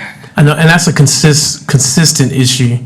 Even when I was on the CDAC, getting people out to participate, and it's usually the same group. I was just wondering, is there anything that limits us from starting earlier and increasing the number of community planning meetings?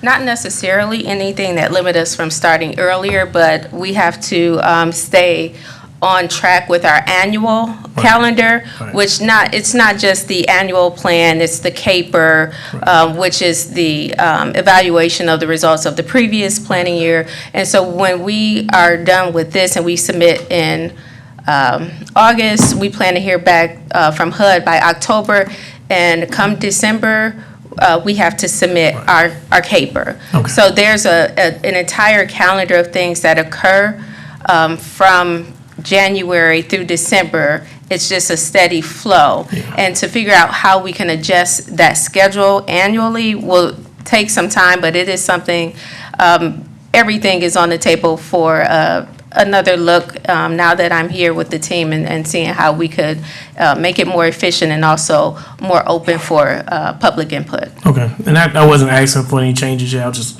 curious. Thank you. That's You're all I had. welcome. All in favor, yes. All opposed, no.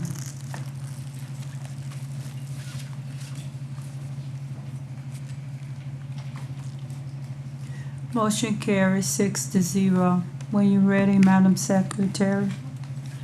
Public hearing.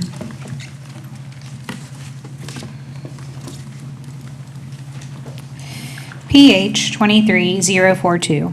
Hold a public hearing and consider an ordinance amending the FY 2023 annual budget of the City of Killeen to increase revenue and expense accounts and multiple funds.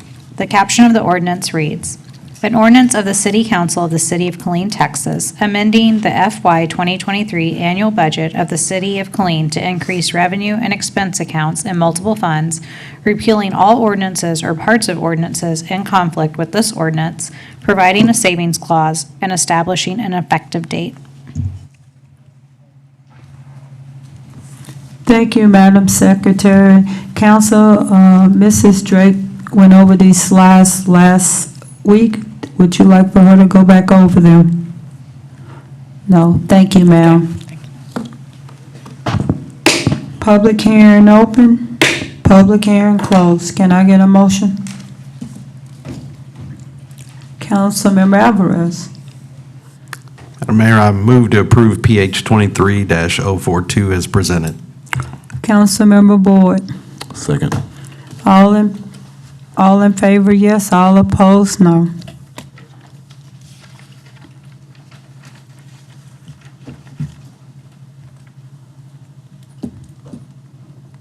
Did everyone click? Thank you, Councilmember. Motion carries 6-0. Can I get a motion to adjourn? Councilmember Alvarez. So moved. Councilmember Adams. Second. All in favor? Meeting adjourned.